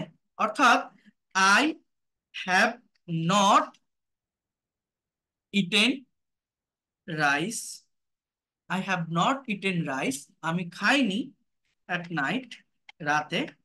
এরপর বলছে যে are you, are you eating rice, খেয়াল করে নাও, অর্থাৎ আপনি কি এখন ভাত খাচ্ছেন। এবার এ আবার বলছে যে আহ আমি তো সকালে খেয়েছিলাম, আমি এখন খাবো না। আমার কথাটা বোঝেন, এ আবার কি বলছে যে আমি তো সকালে খেয়েছিলাম, আমি এখন খাবো না। আমার কথাগুলো একটু বোঝেন। I ate rice in the morning, I ate rice in the morning, I will not eat না, আমি এখন খাবো না। মনে করেন এইভাবে দুইজন মানুষের ভিতরে আমি একটা কনভারসেশন তৈরি করলাম, আর লিখবো না, এগুলোই থাক। এখানে একটু বোঝার চেষ্টা করেন, এই যে এ এবং বি দুইজনের ভিতর যে কথোপকথন, এর ভিতরে আমি কিন্তু একটা পার্টিকুলার ভার্ব ব্যবহার করছি। প্রত্যেকটা সেন্টেন্সে একটা সার্টেইন ভার্বের ব্যবহার আমি করেছি। সেই ভার্বটা হচ্ছে কি, ইট মানে খাওয়া। এই যে ই এ টি, ইট এর বাংলা অর্থ আপনারা কি জানেন, ইট মানে খাওয়া। আমরা প্রত্যেকে কি জানি, ইট মানে খাওয়া। এবং এখানে এক একটা সেন্টেন্সে দেখেন, কোথাও লিখছি ইটেন, কোথাও লিখছি ইটিং, আবার কোথাও লিখছি এ টি ই এট, আবার কোথাও লিখছি এই যে উইল ইট। এই জিনিসটা মূলত কি, এইটা আমাদেরকে বুঝতে হবে। অর্থাৎ এই ইট মানে আমরা জানি খাওয়া, কিন্তু যখনই আমি প্র্যাকটিক্যালি কথা বলতে গেছি, একজনের সঙ্গে আরেকজনের কনভারসেশন যখন হচ্ছে, কমিউনিকেশন যখন হচ্ছে, তখন এই ইটটাকে কিন্তু আর ইট রাখিনি, আমি লিখছি ইটেন, আমি লিখছি এট, এ টি ই, আবার আমি লিখছি ইটিং। তো এই জিনিসটা আমরা অনেকেই বুঝতে পারি না। এইটা না বুঝে আমরা ইংলিশে বিভিন্ন সেন্টেন্স প্র্যাকটিস করি, বিভিন্ন রুলস শিখি। এগুলো শিখে কিছুই হয় না যতক্ষণ না পর্যন্ত আপনি ভার্বের ফর্ম শিখবেন। আমরা শুধুই বলি যে আমি ইংলিশে দুর্বল দুর্বল। আপনি কেন দুর্বল জানেন, ইংলিশ ল্যাঙ্গুয়েজ খুবই স্ট্রেট, খুবই সহজ একটা ল্যাঙ্গুয়েজ। বাট আমাদের মেইন দুর্বলতা হচ্ছে আমরা একদম যে বেসিক জিনিসটা, এই ল্যাঙ্গুয়েজের ভিতর ঠিক কি আছে, এর অরিজিনটা কি, কেন আমি পারি না, এই এই একদম বেসিক যে জিনিসটা, এইটাই আমরা বুঝতে পারি না। এবং এইটা বুঝতে না পারার কারণেই আমরা এই ল্যাঙ্গুয়েজটাকে ভালোভাবে ডেভেলপ করতে পারি না। এটা হচ্ছে সব থেকে মেইন কথা, বা সব থেকে আমি আপনাদেরকে কি বলবো, আপনারা যদি একটু বোঝার চেষ্টা করেন, আপনি ধরতে পারবেন এই জিনিসটা। দেখেন আমাদের এই যে সেন্টেন্স গুলো আমি লিখলাম না, এই সেন্টেন্সে এই যে ভার্ব গুলো ব্যবহার করছি, eat, play, do, drive, draw, go, speak, এই ভার্ব গুলোর 5টা করে ফর্ম থাকে। আমার কথাটা একটু বুঝবেন। আমরা মনে করি কি একটা কথার, এই যে এখানে আমি কি বলছি যে আমি এই যে কনভারসেশনটা তৈরি করলাম, এই কনভারসেশনটার ভিতরে আমি কিন্তু বিভিন্ন সময়, বিভিন্ন টাইমের ইউজ করছি, যে আপনি কি খেয়েছেন, না আমি খাইনি, আপনি কি খাচ্ছেন, আমি তো খেয়েছিলাম, আমি, আপনি, আমি খাবো না, বা আপনি কখন খাবেন। অর্থাৎ আমি খাই, খেয়েছিলাম, খাবো, খাইতেছি, খাইতেছিলাম, খেতে থাকবো। এই যে খাওয়া কথাটাকে বিভিন্ন টাইমে নেওয়া, বিভিন্ন ওয়েতে পরিবর্তন করা, বিভিন্ন সেন্স বা টাইমে পরিবর্তন করা, এই পরিবর্তনটা আমরা বাংলায় ভাবি, কিন্তু ইংলিশে সঠিক ফর্ম, সঠিক ভার্ব ইউজ করতে না পারার কারণে এই কথাগুলোকে বাংলায় ভেবেও আমরা ইংলিশে কনভার্ট করতে পারি না বা লিখতে পারি না। এবং না পারার কারণেই আমরা স্পিকিং করতে পারি না। এখন এই পরিবর্তনটা করার জন্য আমরা জানি যে আমাদের মূলত টেন্স শিখতে হয়। অর্থাৎ আমি ফুটবল খেলি, আমি ফুটবল খেলেছিলাম, আমি ফুটবল খেলবো, সে খেলতেছে, খেলতেছিল, খেলতে থাকবে। অর্থাৎ এই যে খেলা, প্লে মানে খেলা, খেলা কথাটাকে কতগুলো ওয়েতে, কতগুলো টাইমে, কত ভাবে বলা যায় বা নেওয়া যায়, এর জন্যই তো আমাদের মূলত কি শিখতে হয়, এর জন্যই তো আমাদের মূলত এই টেন্স শিখতে হয়। অর্থাৎ কথার পরিবর্তনের জন্য বা টাইমের পরিবর্তনের জন্য আমরা টেন্স শিখি। আমার কথাগুলো একটু মনোযোগ দিয়ে বোঝেন। এখন এই টেন্সটা মূলত কি, এটা আমাকে বুঝতে হবে। টেন্সটা হচ্ছে মূলত ভার্বের ফর্মের চেঞ্জ। কথাটা বোঝেন। টেন্সের যে স্ট্রাকচার, আমরা অনেক সময় টেন্সের স্ট্রাকচার শিখতে গেলে, টেন্সের স্ট্রাকচার পড়তে গেলে প্রচুর কনফিউশন ফেস করি, ভাবি কি যে এটা আমার দ্বারা হবে কিনা, আমি পারবো কিনা, কিনা জানি কত কঠিন কিছু এখানে আছে। বাট কিছুই না কিন্তু। টেন্সের স্ট্রাকচার হচ্ছে মূলত ভার্বের ফর্মের চেঞ্জ। আমি যদি একটু টেন্সের স্ট্রাকচার আপনাদেরকে আমি দেখাই, একটু কথাটা বোঝেন। টেন্সের স্ট্রাকচার মূলত কি দেখেন, আমি একটু বলি আপনাদের, খেয়াল করেন। দেখেন এই জায়গাটাতে টেন্সের আমার কিছু স্ট্রাকচার লেখা আছে এবং সেটা দিয়ে সেন্টেন্সও তৈরি করা আছে। দেখেন, subject plus verb one plus object, এটাকে আমরা প্রেজেন্ট ইনডিফিনিট টেন্স বলি। Subject plus verb two plus object, এটাকে পাস্ট ইনডিফিনিট টেন্স বলা হয়। Subject plus will plus verb one plus object, এটাকে ফিউচার ইনডিফিনিট টেন্স বলে। Subject plus am is are plus ভার্বের সঙ্গে আইএনজি প্লাস অবজেক্ট। অর্থাৎ ইংলিশে একটা সেন্টেন্স তৈরি করতে গেলে বা একটা কথাকে বিভিন্ন ওয়েতে বলতে গেলে আমার সাবজেক্ট কিন্তু সাবজেক্টের জায়গায় থাকে, অবজেক্ট অবজেক্টের জায়গায় থাকে। পরিবর্তনটা মূলত কোথায় হয়? পরিবর্তনটা মূলত ভিতরে ভার্বের ফর্মে হয়। ভার্বের বিভিন্ন ফর্মের পরিবর্তনের উপর নির্ভর করে টেন্সের এক একটা স্ট্রাকচারের নামকরণ হয় এবং একটা কথার টাইমের, অর্থের বা সেন্সের পরিবর্তন হয়ে যায়। অর্থাৎ টেন্সটা ম্যান্ডেটরি না। টেন্সের আগে আমাকে ভার্ব সম্পর্কে কনসেপ্ট রাখতে হবে। আপনি যদি ভার্ব সম্পর্কে কনসেপ্ট না রেখে টেন্স শেখা শুরু করেন, ওটা কোনো কাজে লাগবে না, কোনো লাভ আপনার হবে না। কেন জানেন? আমি আরো একটা কথা বলে রাখি, যারা ইংলিশে একদমই দুর্বল, অনেকে এরকম আছে আমার কাছে আহ, প্রশ্ন করে বা আমার কাছে শোনে, আহ, অনেকে 8 pass, matric pass, inter pass করে আর পড়ালেখা করেনি।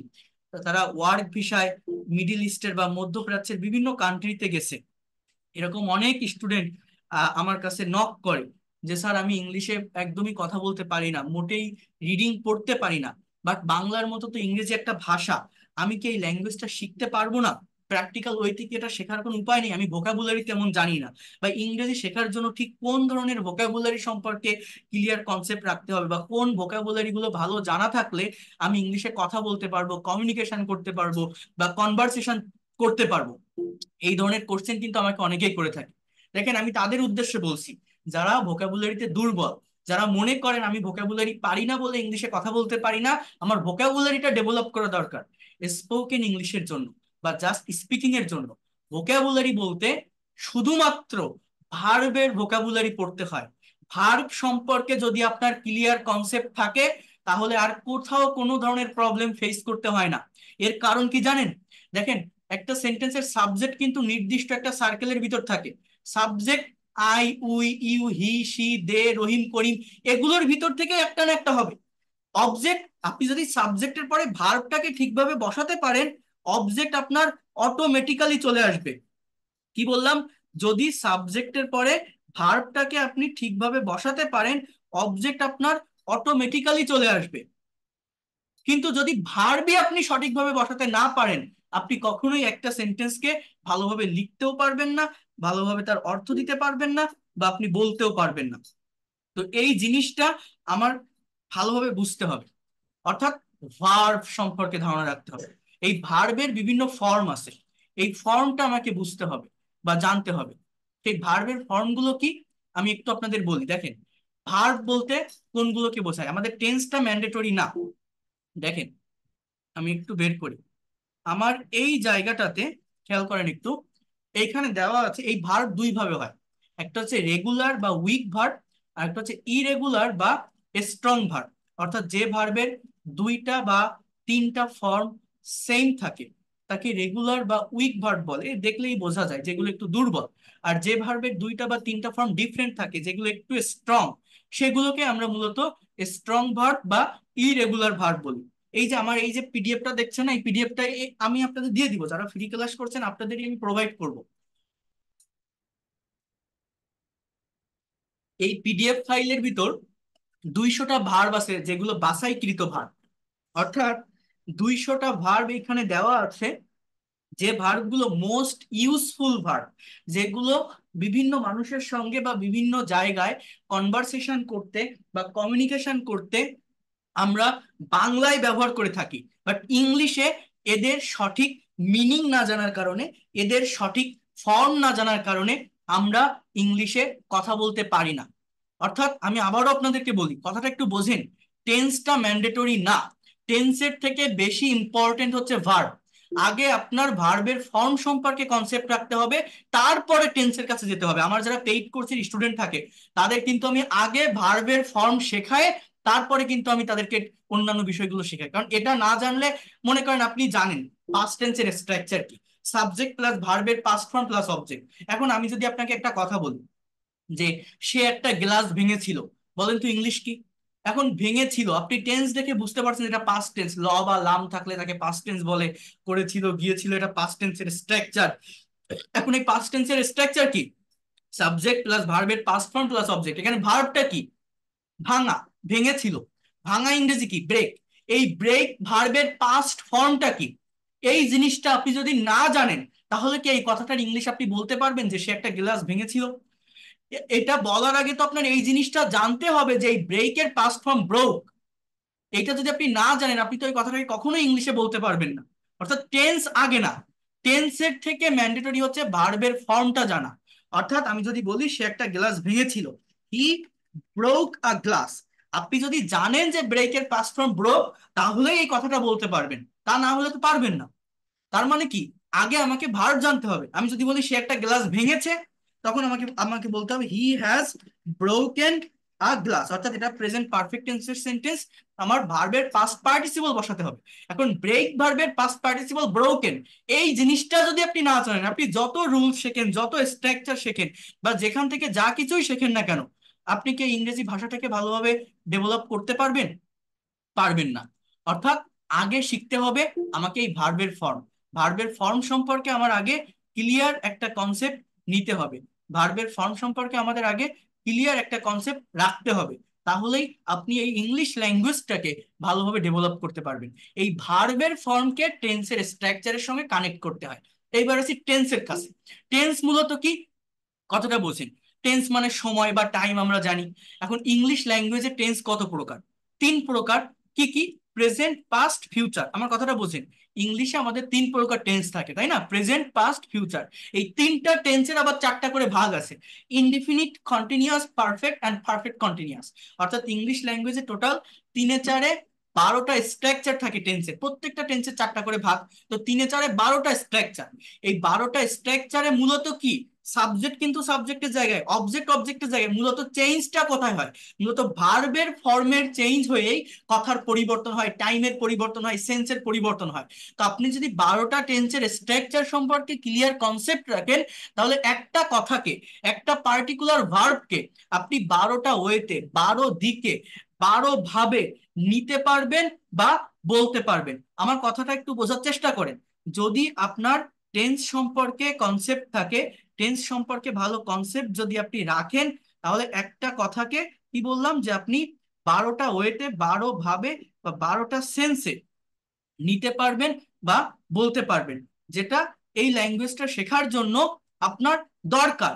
কারণ আমি প্রথমেই বলছি যে আপনি যখন প্র্যাকটিক্যালি ইংলিশে কারোর সঙ্গে কমিউনিকেশন করবেন, প্র্যাকটিক্যালি আপনি যখন কারোর সঙ্গে কনভারসেশন করবেন, একটা স্টেবল ওয়েতে কথা আপনি বলতে পারবেন না। কথা, একজনের সঙ্গে কমিউনিকেশন বা কনভারসেশনের জন্য একটা কথাকে বিভিন্ন ওয়েতে, বিভিন্ন টাইমে পরিবর্তন করতে হবে। আপনার সিচুয়েশন অনুযায়ী এটা করার প্রয়োজন পড়ে। এবং এই পরিবর্তনটা মূলত ভার্বের ফর্মের পরিবর্তন হয়ে থাকে। তো সঠিকভাবে আমাদের ইনস্ট্যান্ট স্পিকিং এ আমরা ভার্বের ফর্মটাকে সঠিকভাবে নিতে পারি না, সঠিকভাবে ইউজ করতে পারি না বলেই আমরা কিন্তু ইংলিশে কথা বলতে পারি না। তো এই ভার্বের ফর্মটাকে সঠিকভাবে কিভাবে নিতে হবে বা ইউজ করতে হবে, এই জিনিসটা আপনাদের বোঝা দরকার। একটু ভালোভাবে নেওয়ার চেষ্টা করেন। আমি আবার একটু আপনাদেরকে এই টেন্সটা একটু বুঝাই। কোথায় ছিলাম যেন? সেন্টেন্স, এই যে। মনে করেন আমি এখান থেকে একটা সেন্টেন্স নিব, বোঝার চেষ্টা করেন। এই যে একটা সেন্টেন্স আমি এখানে লিখছি, টেন্সটা মূলত কি আমি একটু বুঝাই দেই, দেখেন। হি ড্রাইভস এ কার, এই সেন্টেন্সটার বাংলা অর্থ কি? সে একটা গাড়ি চালায়। আমার কথাটা মনোযোগ দিয়ে বুঝবেন। হি ড্রাইভস এ কার, এই সেন্টেন্সের বাংলা অর্থটা হচ্ছে যে সে একটা গাড়ি চালায়। এখন আমি যদি বলি সে একটা গাড়ি চালিয়েছিল, তখন ইংলিশটা কি হবে? অর্থাৎ কথার পরিবর্তনটা কিভাবে হবে, কালের পরিবর্তনটা কিভাবে হবে? এটা হবে, আমি যদি বলি হি ড্রোভ এ কার, ড্রাইভের পাস্ট ফর্ম ড্রোভ। আমার তাহলে এই জিনিসটা কিন্তু আগে জানতে হবে। আমি যদি না জানি ড্রাইভের পাস্ট ফর্ম ড্রোভ, আমি কিন্তু এই কথাটার ইংলিশ কখনো বলতে পারবো না যে সে একটা গাড়ি চালিয়েছিল। পাস্ট টেন্স শিখে, পাস্ট টেন্সের স্ট্রাকচার শিখে কিন্তু কোনো লাভ হবে না। আগে ভার্বের ফর্ম জানতে হবে। আমার প্রত্যেকটা স্টুডেন্টকে আমি আগে ভার্বের ফর্ম শেখাই, তারপরে ইংরেজি শেখানো শুরু করি, কারণ এটা ম্যান্ডেটরি। আমরা এগুলো না শিখে বিভিন্ন জায়গা থেকে কোথায় প্রোনাউন্সিয়েশন, কোথায় এটা ওটা বিভিন্ন কিছু আমরা শিখি, বিভিন্ন এক্সপ্রেশন শিখি, কোনো লাভ হয় না। এই বিষয়গুলো আগে জানতে হয়। দেখেন, হি ড্রোভ এ কার, সাবজেক্ট কিন্তু সাবজেক্টের জায়গায়, অবজেক্ট কিন্তু অবজেক্টের জায়গায়, পরিবর্তনটা কোথায়? ভিতরে, ভার্বের ফর্মে। আমি যদি বলি সে গাড়ি চালাবে, হি উইল ড্রাইভ এ কার। আমি যদি বলি সে গাড়ি চালাচ্ছে, হি ইজ ড্রাইভিং এ কার। অর্থাৎ এই অক্সিলারি ভার্ব এবং মেইন ভার্বের ফাংশনের পরিবর্তন হয়ে, আমার এই ফর্মের পরিবর্তন হয়ে সেন্টেন্সের টাইমের পরিবর্তন হচ্ছে। অর্থাৎ টেন্সের স্ট্রাকচার মেনটেন করে এক একটা ভার্বের ফর্ম ইউজ করে একটা কথার পরিবর্তন করতে হয়। পরিবর্তনটা কেন লাগে? আমি যখন ইংলিশে ইনস্ট্যান্টলি স্পিকিং করব, প্রেজেন্টেশন দিব, কারোর সঙ্গে কনভারসেশন করব, কথা বলবো, একটা ওয়েতে একটা ফ্লোতে আমি কথা বলতে পারবো না। কথা বলতে গেলে বিভিন্ন টাইম আমার মেনটেন করা লাগতে পারে সিচুয়েশন অনুযায়ী। সেই টাইমকে আমরা ইনস্ট্যান্টলি মুখের উপর নিতে পারি না। এই পারি না বলে আমরা টেন্স শিখি। বাট টেন্সটা মূলত কি? টেন্সটা মূলত ভার্বের ফর্মের চেঞ্জ। আবারও বলছি, আমি যদি বলি হি ওয়াজ ড্রাইভিং এ কার, সে একটা গাড়ি চালাচ্ছিল। আমি যদি বলি he will be driving A car, সে একটা গাড়ি চালাতে থাকবে, চালাইতে থাকবে, ফিউচার কন্টিনিউয়াস। আমি যদি বলি সে একটা গাড়ি চালিয়েছে, he has driven a car, he has driven a car. চালিয়েছিল, he had driven a car. এই প্রেজেন্ট পারফেক্ট আর পাস্ট ইনডিফিনিট সেম মিনিং দেয়। আমি যদি বলি সে একটা গাড়ি চালিয়ে থাকবে, he will have driven a car. তো এইভাবে পারফেক্ট কন্টি এখানে 9টা আমার লেখা হয়ে গেছে অলরেডি। অর্থাৎ সাবজেক্ট হি, অবজেক্ট এ কার, পরিবর্তনটা কিন্তু ভিতরে হচ্ছে, টেন্স মেনটেন করে, ভার্বের ফর্ম মেনটেন করে। এইবার পারফেক্ট কন্টিনিউয়াস টেন্সও হয়, হ্যাজ বিন ড্রাইভিং বললে বা had been driving, will had been driving বললে সেটা হয়, তো ওটা আমি আর লিখলাম না। তো আমি কি বলছি, এই যে এইভাবে আমি এখানে 9টা লিখলাম, আপনি যদি টেন্স জানেন, সর্বোচ্চ 12টা ওয়েতে আপনি একটা কথাকে প্রকাশ করতে পারবেন, একটা কথাকে এক্সপ্রেস করতে পারবেন ইংলিশে।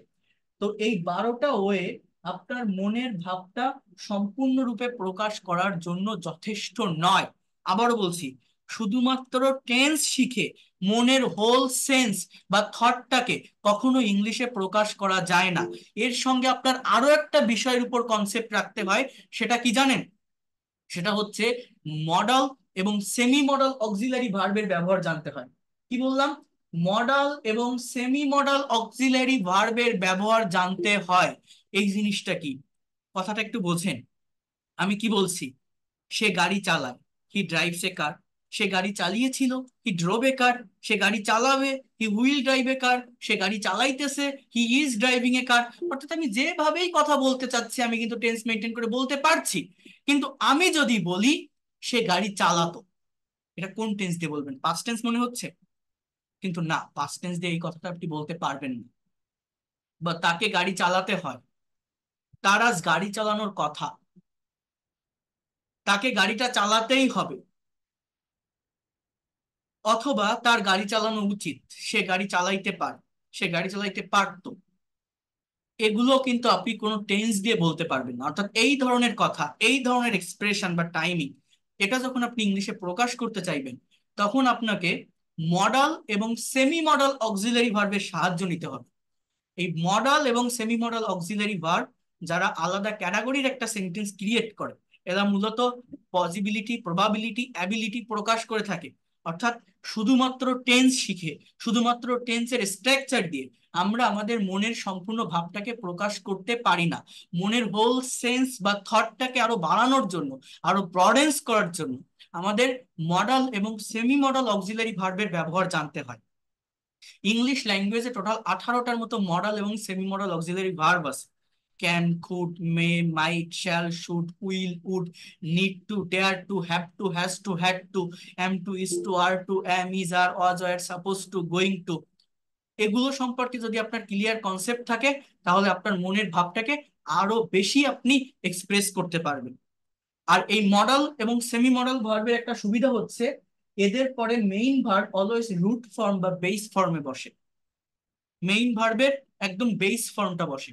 মানে টেন্সের স্ট্রাকচারে যেমন এক একটা ভার্বের এক এক ধরনের ফর্ম বসে, ভার্বের ফর্মের চেঞ্জ হয়, বাট যে মডাল ভার্ব দিয়ে আপনি সেন্টেন্স তৈরি করেন না কেন, মেইন ভার্বের প্রেজেন্ট ফর্ম হয়। যেমন, তাহলে আমি কি বললাম? শুধুমাত্র টেন্স দিয়ে মনের সম্পূর্ণ ভাব প্রকাশ করা যায় না। এর জন্য আমাদের মনের হোল সেন্সটাকে আরো বাড়ানোর জন্য, বর্ডেন্স করার জন্য মডাল এবং সেমি মডাল অক্সিলারি ভার্বের ব্যবহার শিখতে হয়। যেমন he can drive a car, সে গাড়ি চালাতে পারে। হি কুড ড্রাইভ আ কার, এই কথাগুলো কোনো টেন্স দিয়ে আপনি বলতে পারতেন না। তো এই জন্য এটা সাহায্য নিতে হবে। He could drive a car, সে গাড়ি চালাতে পারতো। He should drive a car, তার গাড়ি চালানো উচিত। হি শুড ড্রাইভ এ কার, তার গাড়ি চালানো উচিত। আমি যদি বলি he would drive a car, সে গাড়ি চালাইতো। আমি যদি বলি he use to drive a car, সে গাড়ি চালাতে অভ্যস্ত ছিল। আমি যদি বলি he dare to drive a car, সে গাড়ি চালানোর সাহস দেখায়। আমি যদি বলি he is to drive a car, তাকে গাড়ি চালাতে হয়। He is suppose to drive a car, তার গাড়ি চালানোর কথা। He had to drive, has to drive a car, তাকে গাড়ি চালাতে হবে। He had to drive a car, তাকে গাড়ি চালাতে হয়েছিল। এইভাবে আপনি যে মডালেরই ব্যবহার করবেন, he must drive a car, সে অবশ্যই গাড়ি চালাবে। এভাবে যে মডালেরই ব্যবহার করবেন সেভাবেই সেন্টেন্স হবে। অর্থাৎ আমার সাবজেক্ট কিন্তু হি, অবজেক্ট কিন্তু এ কার, পরিবর্তনটা কোথায়? পরিবর্তনটা ভিতরে ভার্বের ফর্মে, অক্সিলারি ভার্ব বা মডাল অক্সিলারি ভার্ব এবং মেইন ভার্বের বিভিন্ন ফর্মের পরিবর্তনের মাধ্যমেই আমার কথার পরিবর্তন হচ্ছে, কালের পরিবর্তন হচ্ছে, সময়ের পরিবর্তন হচ্ছে। এবং এই পরিবর্তনটা আমরা আমাদের প্র্যাকটিক্যাল স্পিকিং এর ক্ষেত্রে ইনস্ট্যান্টলি মুখের উপর নিয়ে আসতে পারি না বলেই কিন্তু ইংলিশে কথা বলতে পারি না। তো এটা করা শিখতে হবে। কি শিখতে হবে? একটা কথাকে আমরা কতগুলো ওয়েতে বলতে পারি, কত ভাবে বলতে পারি, কতগুলো টাইমে নিতে পারি, কতগুলো সেন্সে নিতে পারি। ইংলিশে কথা বলার জন্য মূলত আমাদের এই জিনিসটাই দরকার। অর্থাৎ আমি কি বলছি কথাটা বোঝেন, আমাদের 12টা টেন্সের স্ট্রাকচার আছে, প্লাস 18টার মতো মডাল এবং সেমি মডাল ভার্ব আছে। টোটাল কয়টা হয়? 30টা। মানে একটা পার্টিকুলার ভার্ব দিয়ে আপনি 30 ধরনের সেন্টেন্স তৈরি করতে পারবেন। একটা কথাকে 30 দিকে, 30 ভাবে, 30টা ওয়েতে নিতে পারবেন বা বলতে পারবেন, যদি আপনার এই টেন্স, মডাল এবং সেমি মডাল অক্সিলারি ভার্ব সম্পর্কে ক্লিয়ার কনসেপ্ট থাকে। এবং এই ভার্বের মানে এই স্ট্রাকচার গুলো জানার আগে ভার্বের ফর্ম আমার জানতে হবে। আমি আবারও বলছি এটা ম্যান্ডেটরি, কারণ এক একটা স্ট্রাকচারে মূলত এক এক ধরনের ভার্বের ফর্মই বসে এবং সেইটা বসার মাধ্যমেই কথার পরিবর্তন হয়। আমরা কথার এই পরিবর্তন করতে পারি না, একটা কথাকে ঘুরাতে পারি না বলেই ইংলিশে কথা বলতে পারি না। তো এই 12টা টেন্স আর 18টা মডেল, টোটাল 30টা স্ট্রাকচার হয়। আর আপনি বিশ্বাস করবেন কিনা জানি না, এই 30টা স্ট্রাকচার সম্পর্কে যদি আপনার ক্লিয়ার কনসেপ্ট থাকে, অর্থাৎ টেন্স, মডেল আর সেমি মডেল অক্সিলারি ভার্ব যদি আপনি ভালোভাবে বুঝতে পারেন, বিশ্বাস করেন ইংলিশে কথা বলার জন্য এর বাইরে আর কোনো ধরনের টাইম, কোনো ধরনের সেন্স বা কোনো কিছুরই প্রয়োজন হয় না। যে কোনো ধরনের কথা, যে কোনো ধরনের এক্সপ্রেশন, যে কোনো কিছু বাংলায় ভেবে, what ever you think in Bengali you will be able to speaking English. যে কোনো কিছু বাংলায় ভেবে আপনি ইংলিশে সেটা ইনস্ট্যান্টলি কনভার্ট করতে পারবেন, যদি এগুলো সম্পর্কে আপনার কনসেপ্ট থাকে। শুধু এগুলো শিখলে হয় না, এদেরকে নেগেটিভ করতে হবে, ইন্ট্রোগেটিভ করতে হবে, নেগেটিভ ইন্ট্রোগেটিভ বা ডাবল ইভিস ওয়ার্ড অ্যাড করে কোশ্চেন তৈরি করা শিখতে হবে। এতটুকু যদি আপনি পারেন, এগুলোকেই প্র্যাকটিক্যালি স্পিকিং এ বা কনভারসেশনে অ্যাপ্লাই করে ইংলিশে ফ্লুয়েন্টলি কথা বলা যায়। অনেক জায়গায় দেখবেন ইংরেজি শেখার জন্য 120টা স্ট্রাকচার, 66টা স্ট্রাকচার, বা এই এক্সপ্রেশন গুলো শিখে রাখুন তাহলে ইংলিশে কথা বলতে পারবেন। নাথিং, কোনো কিছুরই প্রয়োজন হয় না।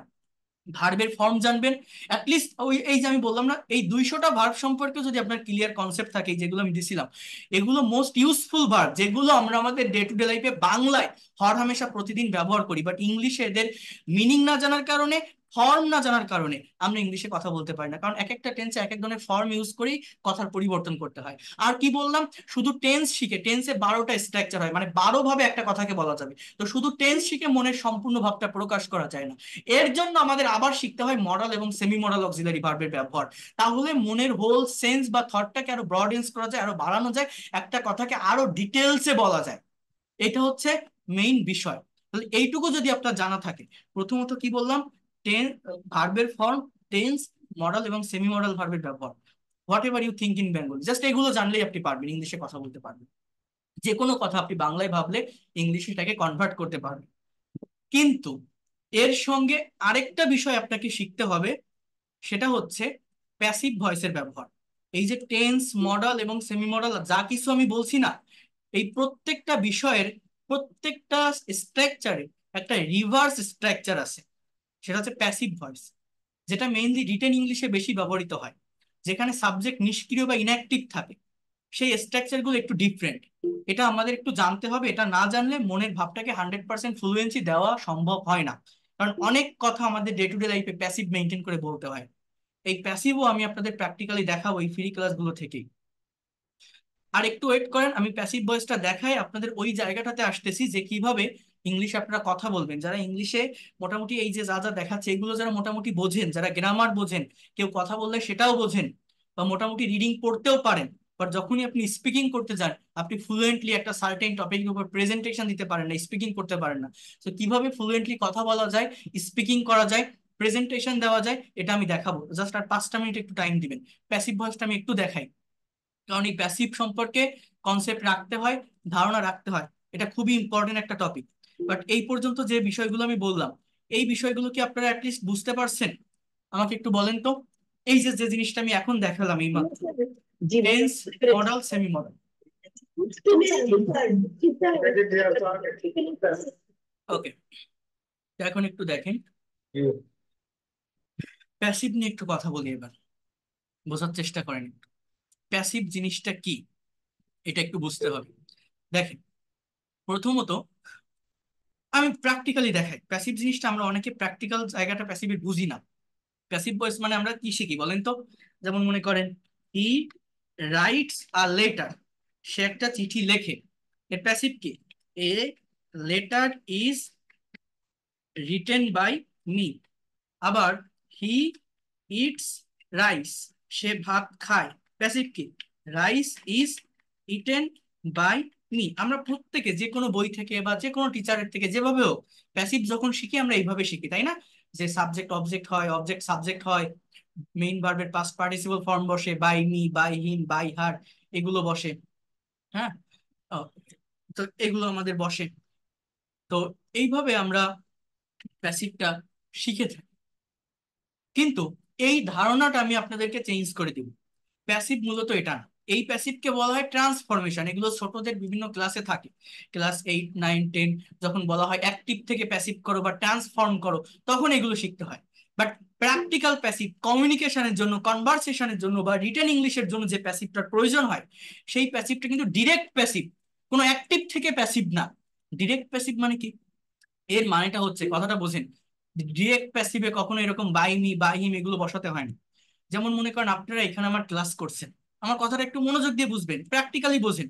আপনারা আমার কাছে এখন এই যে ক্লাসটা করছেন এখানে, এই ক্লাস শুরুর আগে, ক্লাসটা শুরুর আগে আপনারা যারা ছিলেন গ্রুপটাতে, হোয়াটসঅ্যাপ গ্রুপে, অনেকে বলছেন না যে এই গ্রুপে কি ইংরেজির ক্লাস হয়? ক্লাস কখন শুরু হবে? কবে থেকে ক্লাস শুরু হবে? আজকে ক্লাস হবে? কয়টায় ক্লাস হবে? ক্লাসগুলো কিভাবে নেওয়া হয়? এই কথাগুলো আপনারা অনেকেই ইনবক্সে বলেন না, অ্যাডমিন যারা থাকে এই গ্রুপে তাদেরকে বলেন, কিন্তু কারণ কি জানেন? আপনি কিন্তু এটা বলেন না যে আপনি কবে ক্লাস নিবেন, কারণ আপনি তো আমাকে চেনেন না। আমাকে চেনেন আপনি? আমাকে তো আজকে নতুন দেখতেছেন। আপনি ভাবছেন যে দেখি লোকটা কে, কোন জায়গা থেকে আসছে, বারবার বলছে গুগল মিট ইনস্টল করেন, গুগল মিট ইনস্টল করেন, দেখি কেমন ক্লাস নেয়।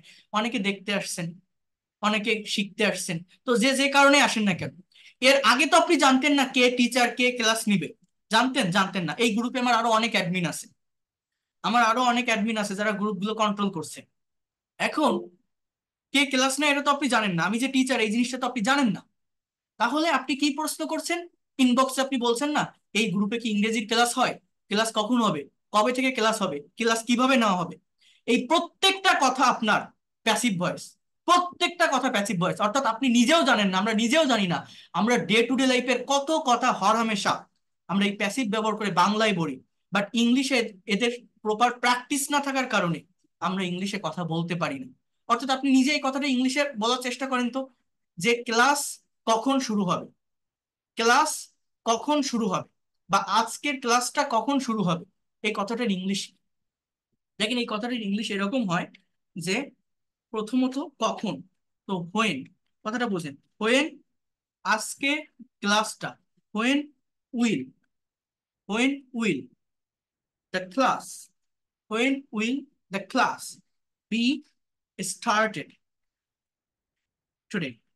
অর্থাৎ আজকে ক্লাস কখন শুরু হবে, when will the class B started today, when will the class B started today.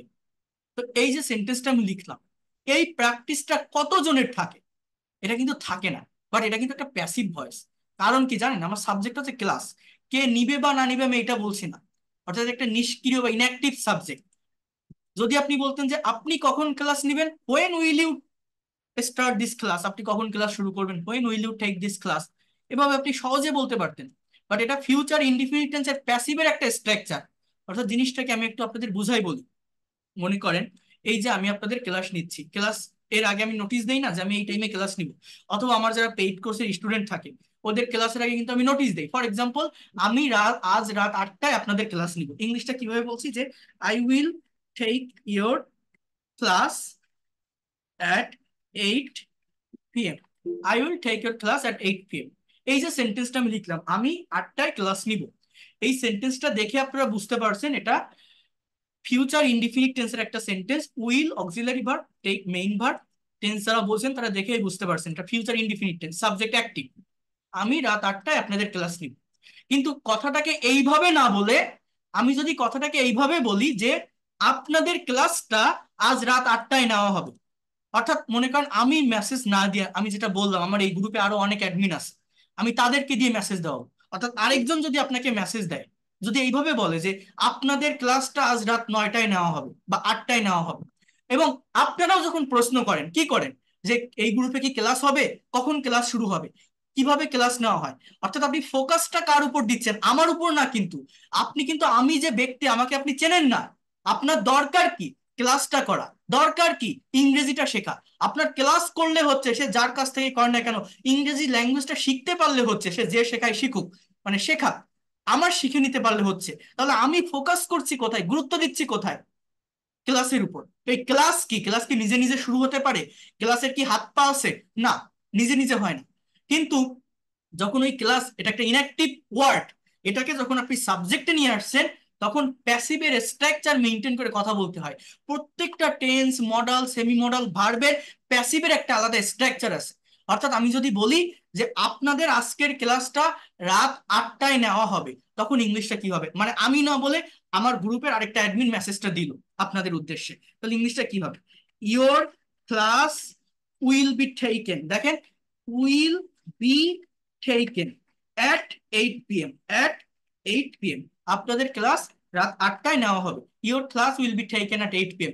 এই যে will be plus taken, taken হচ্ছে টেক ভার্বের পাস্ট পার্টিসিপল ফর্ম, এটা হচ্ছে ফিউচার ইনডিফিনিট টেন্সের প্যাসিভের স্ট্রাকচার। আর এই উইল টেক, এটা হচ্ছে ফিউচার ইনডিফিনিট টেন্সের অ্যাক্টিভের স্ট্রাকচার। অর্থাৎ এই স্ট্রাকচারটা আমি কেন লিখলাম, আমার এই সাবজেক্টটা নিষ্ক্রিয়, ইনঅ্যাক্টিভ, এই সাবজেক্ট কাজ করতে পারে না। যখন সাবজেক্ট ইনঅ্যাক্টিভ থাকে তখন এই প্যাসিভ মেনটেন করে কথা বলতে হয়, এবং ডে টু ডে লাইফের প্রচুর কথা এই প্যাসিভকে নিয়ে বলতে হয়। বাট প্যাসিভ সম্পর্কে আমাদের কনসেপ্ট না থাকার কারণে আমরা ইংলিশে কথা বলতে পারি না। যেমন আমি আপনাদের আরেকটা উদাহরণ দিই। মনে করেন আপনি বাংলাদেশ থেকে নতুন একটা দেশে গেছেন, বা আপনি গ্রাম থেকে, আপনি কোনোদিন ঢাকা শহর চেনেন না, একটা অস্পরা গায়ে আপনি বড় হয়েছেন, এখন একটা চাকরি পেয়েছেন ঢাকায় একটা কোম্পানিতে, আপনি নতুন ঢাকা শহরে গিয়ে উঠছেন। এখন ঢাকা শহরে আপনি যেখানে গেলেন, আপনি জানেন না যে সেই শহরে একটা বাসা আপনি ভাড়া নিলেন, বাট সেই শহরে কোথায় শপিং মল আছে, কোথায় মাছের বাজার, কোথায় তরি তরকারির বাজার, আপনি কোথায় আপনার সুপার শপ আছে, আপনি কেনাকাটা করবেন কোন জায়গা থেকে। বা নতুন একটা শহরে গেছেন, বা আপনি লন্ডনে গেলেন বাংলাদেশ থেকে। এখন আপনি দেখেন, আহ কেউ যদি আমাকে প্রশ্ন করে, মনে করেন আমি ইংলিশে তেমন ভালো জানি না, ইংলিশে তেমন কথা বলতে পারি না, মোটামুটি আমি জানি, তো কেউ প্রশ্ন করলে কিন্তু ইয়েস, নো, ভেরি গুড এভাবে বা ইশারা দিয়ে উত্তরটা দেওয়া যায়। বাট আপনার যখন কোনো কিছু জানার প্রয়োজন হবে, আপনি নতুন একটা শহরে গিয়ে উঠছেন, আপনার যখন কোনো কিছু লাগবে, আপনি যখন কোনো কিছু জানতে চাইবেন কারো কাছে, তো তখন কিন্তু সঠিকভাবে কোশ্চেন করে আপনার জানতে হবে। তো এই কোশ্চেন যদি সঠিকভাবে করতে না পারেন, তাহলে তো সে বুঝতে পারবেন না। তো যখন আপনি মনে করেন বাংলাদেশ থেকে লন্ডনে গেলেন, আপনি সুপার শপে না গিয়ে মাছ কিনবেন, আপনার একটা নতুন বাসায় উঠছেন, ওইখানকার নেটিভস কোন একটা পার্সনের সঙ্গে আপনি কথা বলছেন যে excuse me, can you tell me, or will you please tell me, দয়া করে আপনি কি আমাকে বলবেন এই বাজারে কোথায় মাছ বিক্রি হয়, I need to buy some fish, আমার কিছু মাছ কেনা দরকার। তো কোন জায়গায় মাছ বিক্রি হয় জানেন, আমি মাছ কিনবো, I will buy fish. So কোন জায়গায়, এই বাজারের কোথায় মাছ বিক্রি হয়, এই যে কথাটা আমি বাংলায় বললাম, এই বাজারে কোথায় মাছ বিক্রি হয়, do you know, can you tell me, এই বাজারে কোথায় মাছ বিক্রি হয়। এই যে বাংলা কথাটা আমি বললাম, এই বাজারে কোথায় মাছ বিক্রি হয়, এটার ইংলিশ কি হবে? নিজেরা একটু ভেবে দেখেন তো, নিজে মনে মনে একটু নিজেরা করার চেষ্টা করেন তো, আপনি পারেন কিনা। দেখেন আপনি পারবেন না, আপনি বেঁধে যাচ্ছেন। চেষ্টা করে দেখেন কি বললাম? এই বাজারে কোথায় মাছ বিক্রি হয়, ইংলিশ কি? ভেবে দেখেন, আপনি বলতে পারছেন না। এর কারণ কি জানেন? এই কথাটা প্যাসিভ। প্যাসিভ কেন? আমি গুরুত্ব দিচ্ছি কাকে? মাছকে। মাছটা কি? একটা সাবজেক্ট। এটা হচ্ছে ইনঅ্যাক্টিভ সাবজেক্ট। মাছ কি নিজে নিজে বিক্রি হয়? মাছের মাছ নিজে নিজে বিক্রি হয় না। মাছের বিক্রেতারা মাছ বিক্রি করে। কিন্তু আমার কি মাছের বিক্রেতাকে দরকার? আমি যদি বলি যে কারা মাছ বিক্রি করে, হু সেলস ফিশ, খুব সহজ কথাটা। হু সেল ফিশ, কারা মাছ বিক্রি করে? সেল মানে বিক্রি করা। এটা অনেক সহজে বলা যায়, অ্যাক্টিভ। কিন্তু আমি যদি বলি কোথায় মাছ বিক্রি হয়, আমার মাছ কেনা দরকার, কারা বিক্রি করে বা মাছের বিক্রেতাকে, তাকে তো আমার দরকার না। আমার দরকার মাছটার খোঁজ নেওয়া, মাছ কোথায় আছে এটা আমার জানা। তাহলে যখন আপনি এইভাবে কোশ্চেনটা করছেন, এই বাজারে কোথায় মাছ বিক্রি হয়, দেখেন এর ইংলিশটা কেমন। হোয়ার মানে কোথায়, ইজ এটা প্রেজেন্ট ইনডিফিনিট টেন্সের sentence. Where is fish sold, sell মানে বিক্রি করে, past participle sold, in this market. এই সেন্টেন্সটার ইংলিশ হচ্ছে এরকম যে can you tell me or excuse me or will you please tell me where is fish sold in this market, where is fish sold in this market. এখন এই যে সেন্টেন্সটা আমি লিখলাম, এটা প্রেজেন্ট ইনডিফিনিট টেন্সের প্যাসিভের একটা সেন্টেন্স। তো এই সেন্টেন্সের প্র্যাকটিসটা কতজনের থাকে? কতজন বাংলায় ভেবে, এই যে কথাটা বললাম এই বাজারে কোথায় মাছ বিক্রি হয়, কতজন বাংলায় ভেবে এই কথাটা ইনস্ট্যান্টলি ইংলিশে বলতে পারে? পারে না কিন্তু। কারণ কি জানেন? আমরা প্যাসিভ বলতে শুধু এটাই শিখি, এই যে I eat rice, rice is eaten by me. কিন্তু এই যে প্যাসিভটা, এই প্যাসিভটা কি ডিরেক্ট প্যাসিভ। এখানে কি আমি বলছি সাবজেক্ট অবজেক্ট হবে, অবজেক্ট সাবজেক্ট হবে, বা কোথাও by me, by him, by her এগুলো বসিয়েছি? বসাইনি কিন্তু। এগুলো কিন্তু ডিরেক্টলি আমি কথা বলতে বলতে আমার প্যাসিভ আমার ফ্লোতে এসে যাচ্ছে। মনে করেন আপনি শহরে থাকেন, গ্রামে আসছেন ঈদের ছুটিতে, এবং গ্রামে এসে আপনি দেখছেন কি যে আপনার গ্রামে নতুন একটা মসজিদ তৈরি করেছে। তো আপনি বলছেন যে খুব ভালো, তো আমাদের গ্রামে তো নতুন একটা মসজিদ তৈরি করা হয়েছে। এই মসজিদটা কবে তৈরি করা হয়েছে? এই মসজিদটা কবে তৈরি করা হয়েছে? আপনার সাথে একটা ফ্রেন্ড আছে যে আপনার সঙ্গে নামাজ পড়তে আসছে, তো তার কাছে আপনি জিজ্ঞাসা করছেন যে বন্ধু, এই মসজিদ কবে তৈরি করা হয়েছে? আপনি কিন্তু এটা বলছেন না কারা তৈরি করেছে, কি বলছেন এই মসজিদটা কবে তৈরি করা হয়েছে। এই যে কথাটার ইংলিশ কি হবে ভেবে দেখেন তো, বলতে পারেন কিনা? কি বললাম? এই মসজিদটা কবে তৈরি করা হয়েছে। When was the moss built, when was the moss built. এই যে কথাটা আমি ইংলিশে বললাম, এই প্র্যাকটিসটা কয়জনের থাকে? এটা সবার থাকে না। এবং এই প্যাসিভ ভয়েসের প্র্যাকটিক্যাল ব্যবহারটা না জানার কারণে আমরা এই ল্যাঙ্গুয়েজটা থেকে এক ধাপ পিছিয়ে পড়ি। তো এটাকেও প্র্যাকটিক্যালি শিখতে হবে। তাহলে আমি এখানে আপনাদের অনেকগুলো বিষয় নিয়ে কথা বললাম, দেখেন এর এর বাইরে ইংলিশ ল্যাঙ্গুয়েজে কিছুই নেই। আমি কি কি বললাম? আমার কোন কোন বিষয়গুলো জানতে হবে? এক নাম্বার পয়েন্ট, আমি প্রথমে তো 7টা পয়েন্ট নিয়ে আমি বলছি। তারপরে মেইনলি যেগুলো লাগে সেটা হচ্ছে ভার্বের form. 2 number point tense. 3 number point modal and semi modal ভার্বের ব্যবহার। 4 নাম্বার পয়েন্ট প্যাসিভ ভয়েস। এই 4টা বিষয় সম্পর্কে যদি আপনি ভালো কনসেপ্ট রাখতে পারেন, spoken English as well as free hand writing আপনি অনেক ভালোভাবে ডেভেলপ করতে পারবেন। এর বাইরে কোনো কিছুরই প্রয়োজন হয় না। আর টোটাল 7টা পয়েন্ট যদি জানেন, এর সঙ্গে যেটা বললাম পার্ট অফ স্পিচ, সেন্টেন্স, এই দুটো যদি আপনি একটু বাইরে থেকে ভালোভাবে জেনে নিতে পারেন, আর কোনো কিছুই লাগে না ইংলিশে কথা বলার জন্য। এই ক্লাসটা পারলে আরেকবার রিভিউ করবেন, দেখবেন যে এই লোকটা ক্লাসে কতগুলো বিষয় নিয়ে কথা বলছিল। এর বাইরে আর কোনো কিছুর প্রয়োজন হয় কিনা ইংরেজি শেখার জন্য? এইটাই ল্যাঙ্গুয়েজ, এইটাই অরিজিন। এইভাবেই বুঝতে হয় ভাষাটাকে। আমি আরো দেখাবো, একটু ওয়েট করেন। এখন আমি প্রেজেন্টেশন দেওয়াটা আপনাদেরকে আমি দেখাচ্ছি। বাট তার আগে আমাকে একটু বলেন, এই প্যাসিভের উপরে আমি ডিটেলস ক্লাস নিব, আমি প্রেজেন্টেশন দেওয়াটা দেখাচ্ছি। বাট এই পর্যন্ত যে কথাগুলো আমি বললাম, এগুলো কি আপনারা বুঝতে পারছেন?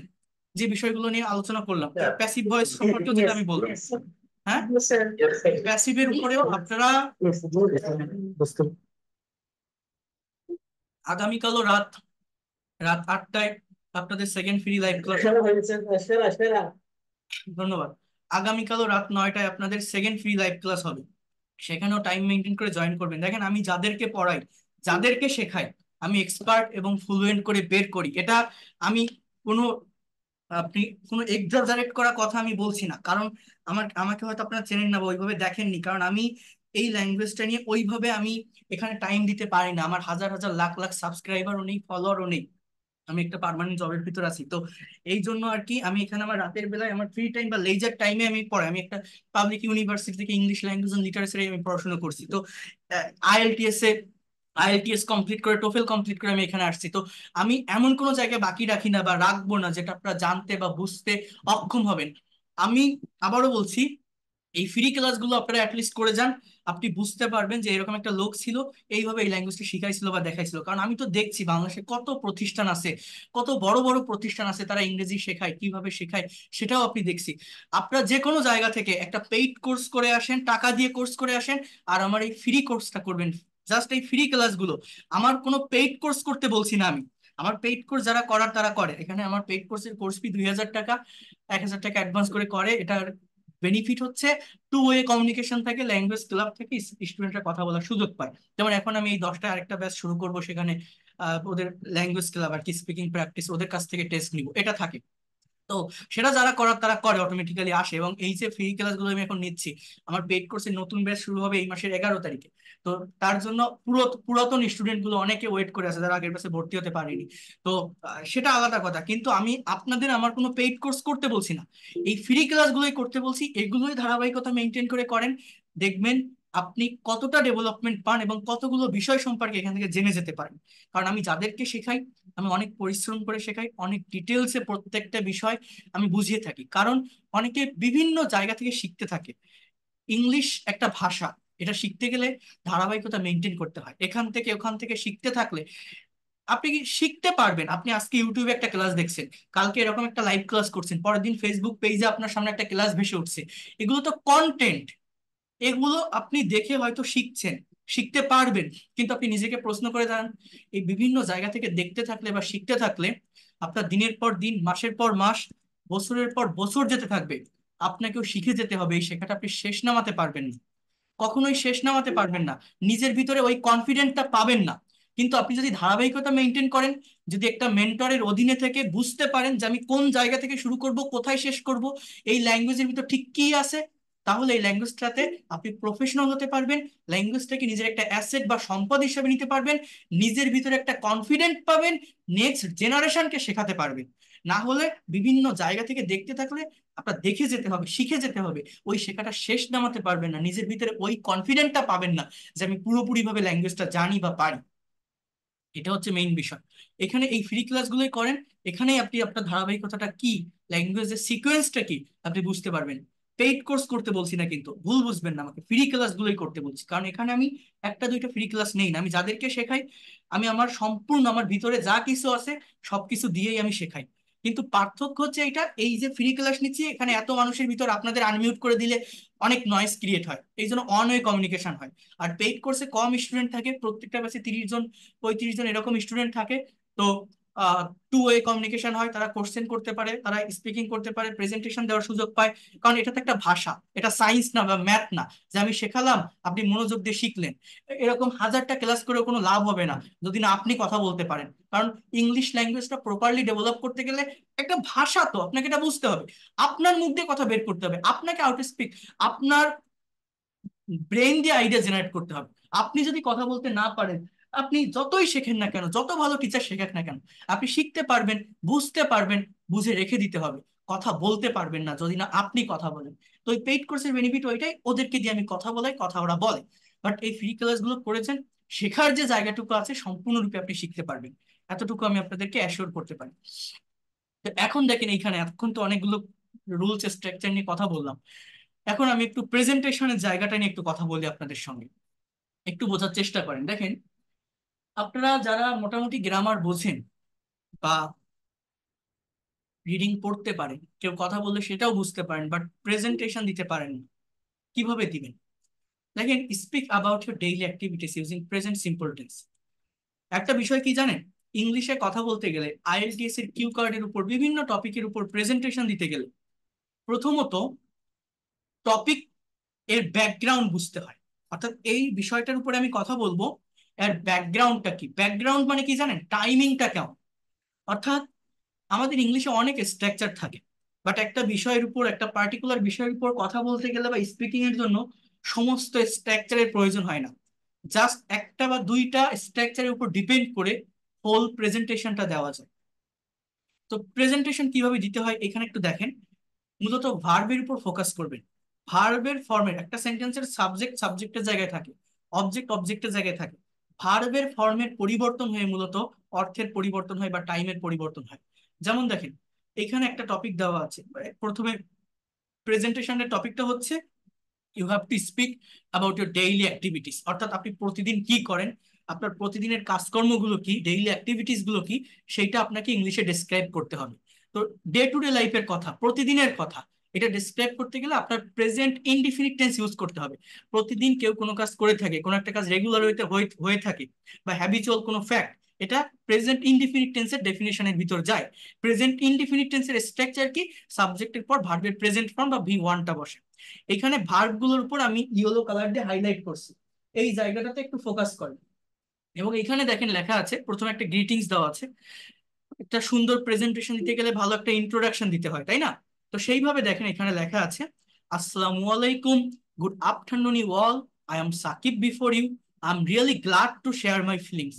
আমি সত্যি আনন্দিত আমার অনুভূতিটা ব্যক্ত করতে পেরে। I will try to say something about my daily activities, আমি আমার প্রতিদিনের কাজকর্ম সম্পর্কে কিছু বলার চেষ্টা করব। এরপর দেখেন এখান থেকে আমার মেইন প্রেজেন্টেশনটা শুরু। I get up early in the morning every day, আমি প্রতিদিন খুব সকালে ঘুম থেকে উঠি।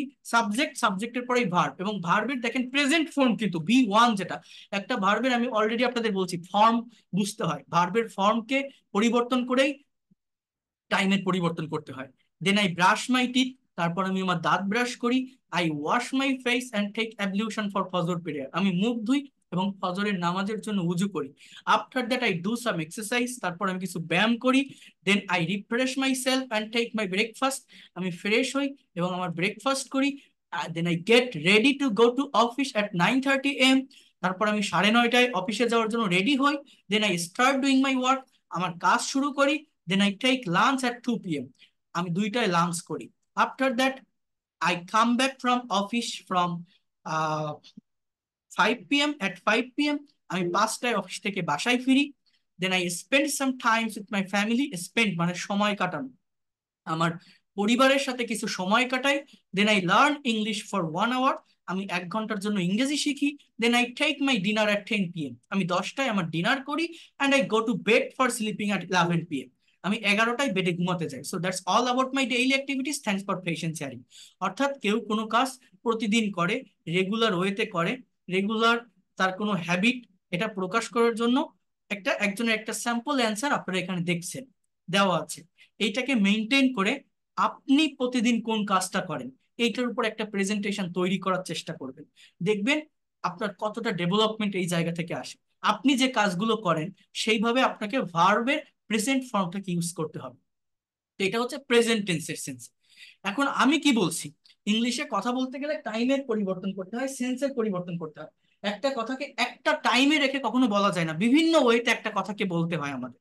আমি যদি এখন আপনাকে প্রশ্ন করি, এখন রাত 9টা 53 বাজে, আমি যদি বলি যে ভাই বা ম্যাডাম, আপনারা তো এখন ক্লাস করছেন, আজকে সারাদিন আপনি কি করেছেন, what did you do today, what was your today's activities, অথবা আপনি গতকাল সারাদিন কি করেছিলেন, আজকে বা গতকাল আপনি কি করেছেন বা কি করেছিলেন, এই কথাগুলো আমি যদি আপনাকে ইংলিশে ডেসক্রাইব করতে বলি, আপনি কিন্তু এই যে লেখাগুলো আছে এইভাবে আপনি বলতে পারবেন না।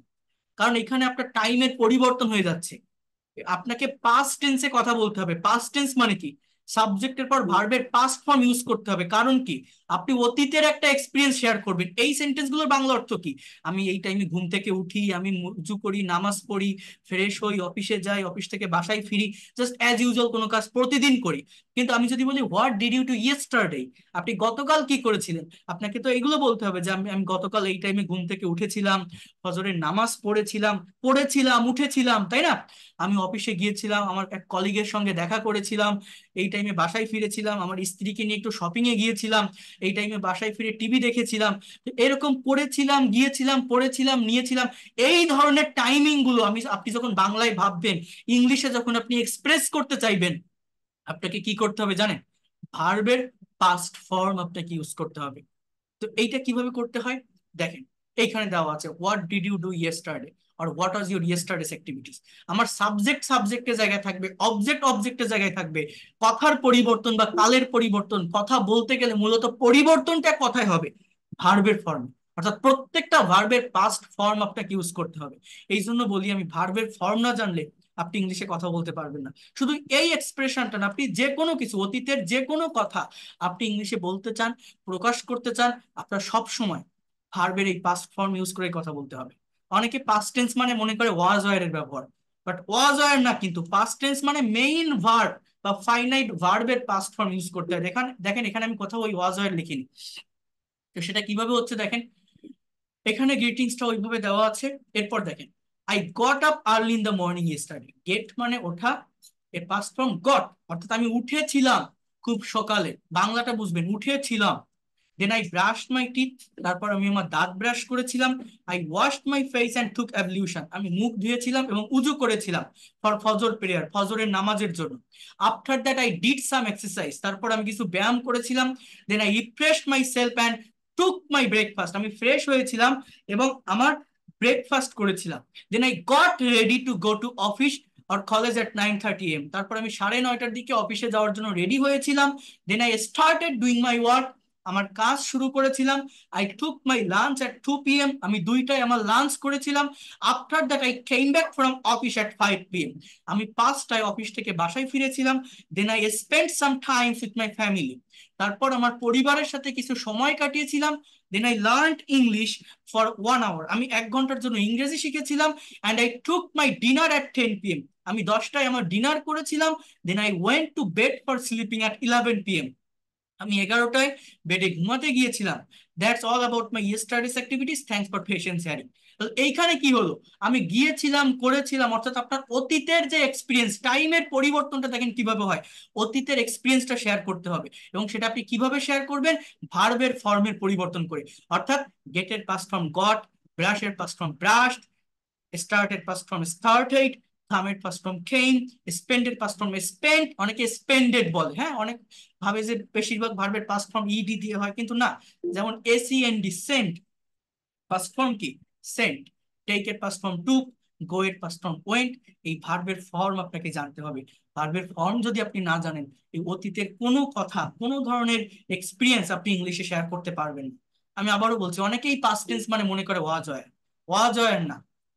অজয়ের কোথাও ব্যবহৃত হয় না পাস্ট সিম্পল টেন্সের অ্যাক্টিভ সেন্টেন্সে। ভার্বের মেইন ভার্ব বা ফাইনাইট ভার্বের পাস্ট ফর্ম ব্যবহৃত হয়। তো আপনার যদি মনে হয় যে এই জিনিসগুলো ইম্পর্টেন্ট বা কাজে লাগার মতো বা আমি শিখতে পারছি, নিতে পারছি, তাহলে এগুলো স্ক্রিনশট দিয়ে নেন। নিয়ে আপনি নিজে প্রতিদিন যে কাজগুলো করেন সেগুলো নিজের মতো করে ডেসক্রাইব করেন। এখানে তো একটা স্যাম্পল অ্যান্সার আছে, এই অ্যান্সারটা একবার দুইবার পড়েন, পড়ে নিজের মতো করে একটা প্রেজেন্টেশন ক্রিয়েট করে আপনি বলার চেষ্টা করেন। আপনি গতকাল কি করেছিলেন সেই কথাগুলোকে ভাবেন, ভেবে সাবজেক্ট নেন, সাবজেক্টের পরে ভার্ব বসান, ভার্ব বসালেই দেখবেন আপনার অবজেক্ট অটোমেটিক্যালি চলে আসবে। তো গতকালের কথা যখন আপনি বলবেন, ভার্বের পাস্ট ফর্মটা বসান। এরপর দেখেন, আপনি যদি ভবিষ্যতের কথা বলতে চান, অর্থাৎ আপনি যদি বলতে চান, আমি যদি এখন আপনাকে প্রশ্ন করি যে আপনি আগামীকাল সারাদিন কি করবেন, আপনার আগামীকালকের কাজ কি হবে, what will you do tomorrow, হ্যাঁ, আর what will be your tomorrow's activities. আপনাদের প্রত্যেকের আগামীকালকের কাজগুলো মাথায় সেট আপ করা থাকে না, যে আমি আগামীকাল এই টাইমে উঠবো, ওইখানে যাব, ওর সাথে দেখা করব, এই টাইমে বাসায় ফিরবো, এই টাইমে নামাজ পড়বো, এই টাইমে আমি ডিনার করব, তারপর যদি ভালো লাগে আবার আপনার ক্লাসে আমি জয়েন করব। এই যে আমি করব, যাব, খাবো, খেলবো, চলবো, এই কথাগুলো আপনি ইংলিশে কিভাবে বলবেন। এখানেও দেখেন, সাবজেক্ট সাবজেক্টের জায়গায়, অবজেক্ট অবজেক্টের জায়গায়, পরিবর্তনটা হয় মূলত ভার্বের জায়গায়। অর্থাৎ ভার্বের যে প্রেজেন্ট ফর্মটা আসে না, নট পাস্ট ফর্ম, এইখানে যেগুলো ছিল এই প্রেজেন্ট ফর্মের ভার্বের আগে আপনি যদি শ্যাল অথবা উইল যুক্ত করেন, তাহলে ফিউচারে কথাটা বলা হবে, এটাকে ফিউচার ইনডিফিনিট টেন্স বলে, শ্যাল বা উইল প্লাস ভার্বের প্রেজেন্ট ফর্ম। বাট শ্যালটা শুধুমাত্র ফার্স্ট পার্সন সাবজেক্টের সঙ্গে ইউজ করা যায়। ইংলিশে 3 প্রকার পার্সন থাকে, আই এবং উই এর সাথে শ্যালটাকে ব্যবহার করা যায়, অন্য কোথাও যায় না। বাট উইলটাকে যে কোনো পার্সনের সঙ্গে ইউজ করা যায়, সেটা আই হোক, ইউ হোক, হি হোক, সি হোক, দে দে হোক।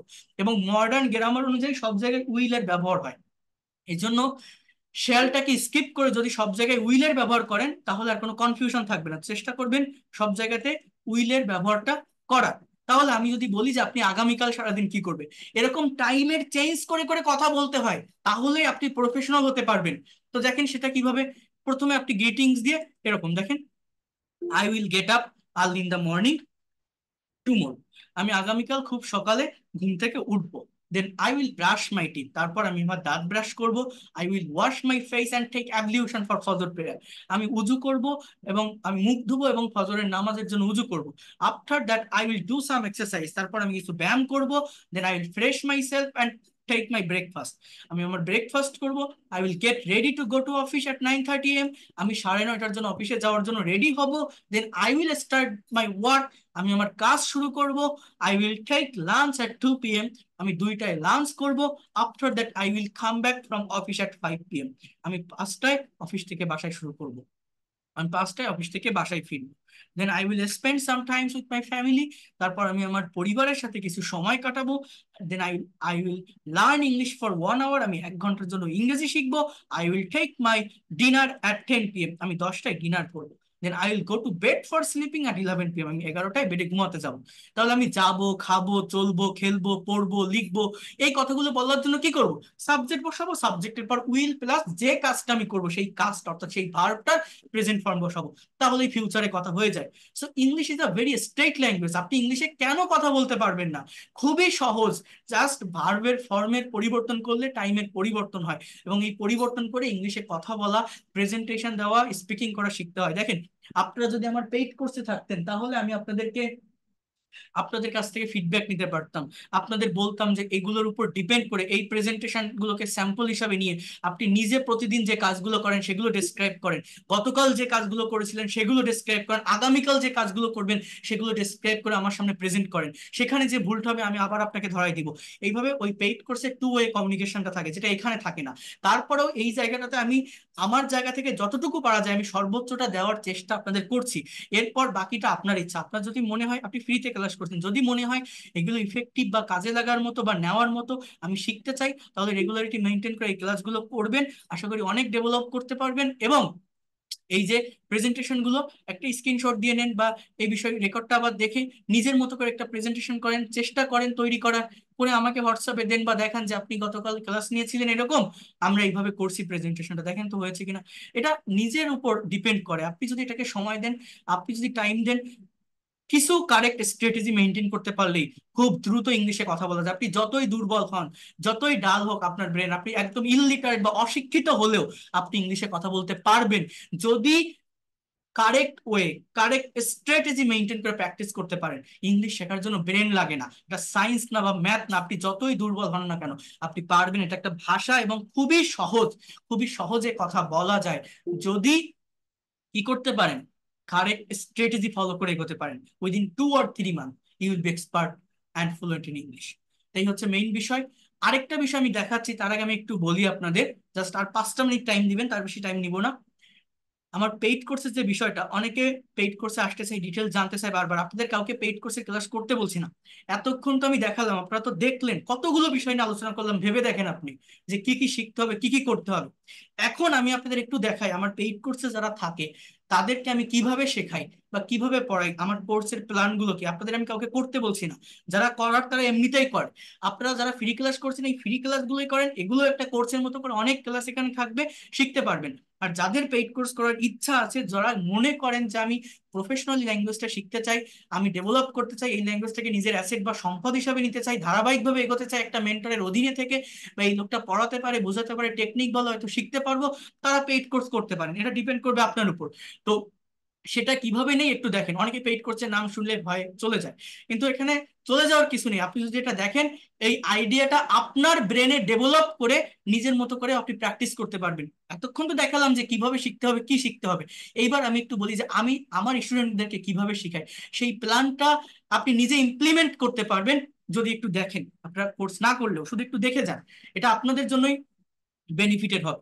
তো একটু বোঝার চেষ্টা করেন, আমি এটা একটু বলি। দেখেন, আমাদের যে নতুন পেইড কোর্সের যে ক্লাসটা, সেটা মেইনলি আপনার শুরু হবে আগামী 11 তারিখ থেকে। আপনার এটা কি মাস, জুন মাস, জুন মাসের 11 তারিখ মঙ্গলবার, মঙ্গলবার থেকে পেইড কোর্সের ক্লাস শুরু হবে। আর এখানে টোটাল পেইড কোর্স, যেটা পেইড কোর্সের ক্লাস হচ্ছে রাত 9টায় শুরু হবে। আপনাদের ফ্রি ক্লাস তো আমি রাত 8টায় নিচ্ছি, পেইড কোর্স রাত 9টায় শুরু হবে। এবং মঙ্গলবার, আগামী মঙ্গলবার অর্থাৎ 11 তারিখ থেকে, তার আগে প্রতিদিনই এই ফ্রি ক্লাস থাকবে রাত 8টায়, প্রত্যেকে জয়েন করবেন। এগুলো আমি একটা কোর্সের মতো করেই নিচ্ছি, আবারও বলছি, এখান থেকে অনেক ডেভেলপমেন্ট আপনি পাবেন। এবং পেইড কোর্সের ক্লাস হচ্ছে 4 দিন থাকে সপ্তাহে। স- আহ, এটা রবি, মঙ্গল, বৃহস্পতি, শুক্র, এই 4 দিন হবে। কোর্স হচ্ছে 3 মাসের, টোটাল 3 মাসের course. Within 3 month you will be expert and fluent in English. এবং আমি বলে রাখি আগে থেকে, এই কোর্সের কোর্স ফি হচ্ছে 2,000 টাকা। এবং এটা একবারেও দিতে হয় না, আপনারা 1,000 টাকা অ্যাডভান্স করেও ক্লাস শুরু করতে পারবেন। এবং শুধু 3 মাস না, যদি 3 মাসের আপনি যদি রেগুলারিটি মেনটেন করে ক্লাস করতে পারেন, 2 মাসের ভিতরেই আপনি ফ্লুয়েন্ট হতে পারবেন। বাট যদি আপনার এর থেকে বেশি সময় লাগে, আপনি যদি দুর্বল থাকেন, ক্লাস মিস করেন, পরবর্তীতেও আপনি ক্লাস করার সুযোগ পাবেন, নতুন ব্যাচের সঙ্গে পড়ারও সুযোগ পাবেন, তার জন্য আলাদা কোনো কোর্স ফি দিতে হবে না। টোটাল কোর্স ফি 2,000 টাকা। এই 2,000 টাকার ভিতরেই আপনি যত দিন না পর্যন্ত এক্সপার্ট এবং ফ্লুয়েন্ট হবেন এখানে থাকতে পারবেন। এবং এই কোর্সটা যে কোনো বয়সের যে কেউ করতে পারবে। যারা মেইনলি আইএলটিএস এর প্রিপারেশন নিচ্ছেন তাদের জন্য অনেক ইফেক্টিভ হবে। আর এই কোর্সটা মেইন পারপাস আমাদের স্পোকেন ইংলিশ, অর্থাৎ ইংলিশে ফ্লুয়েন্ট হওয়া, স্পিকিং করা। বাট স্পোকেনের পাশাপাশি সম্পূর্ণভাবে গ্রামারের উপর আমি ক্লাসগুলো নিয়ে থাকি।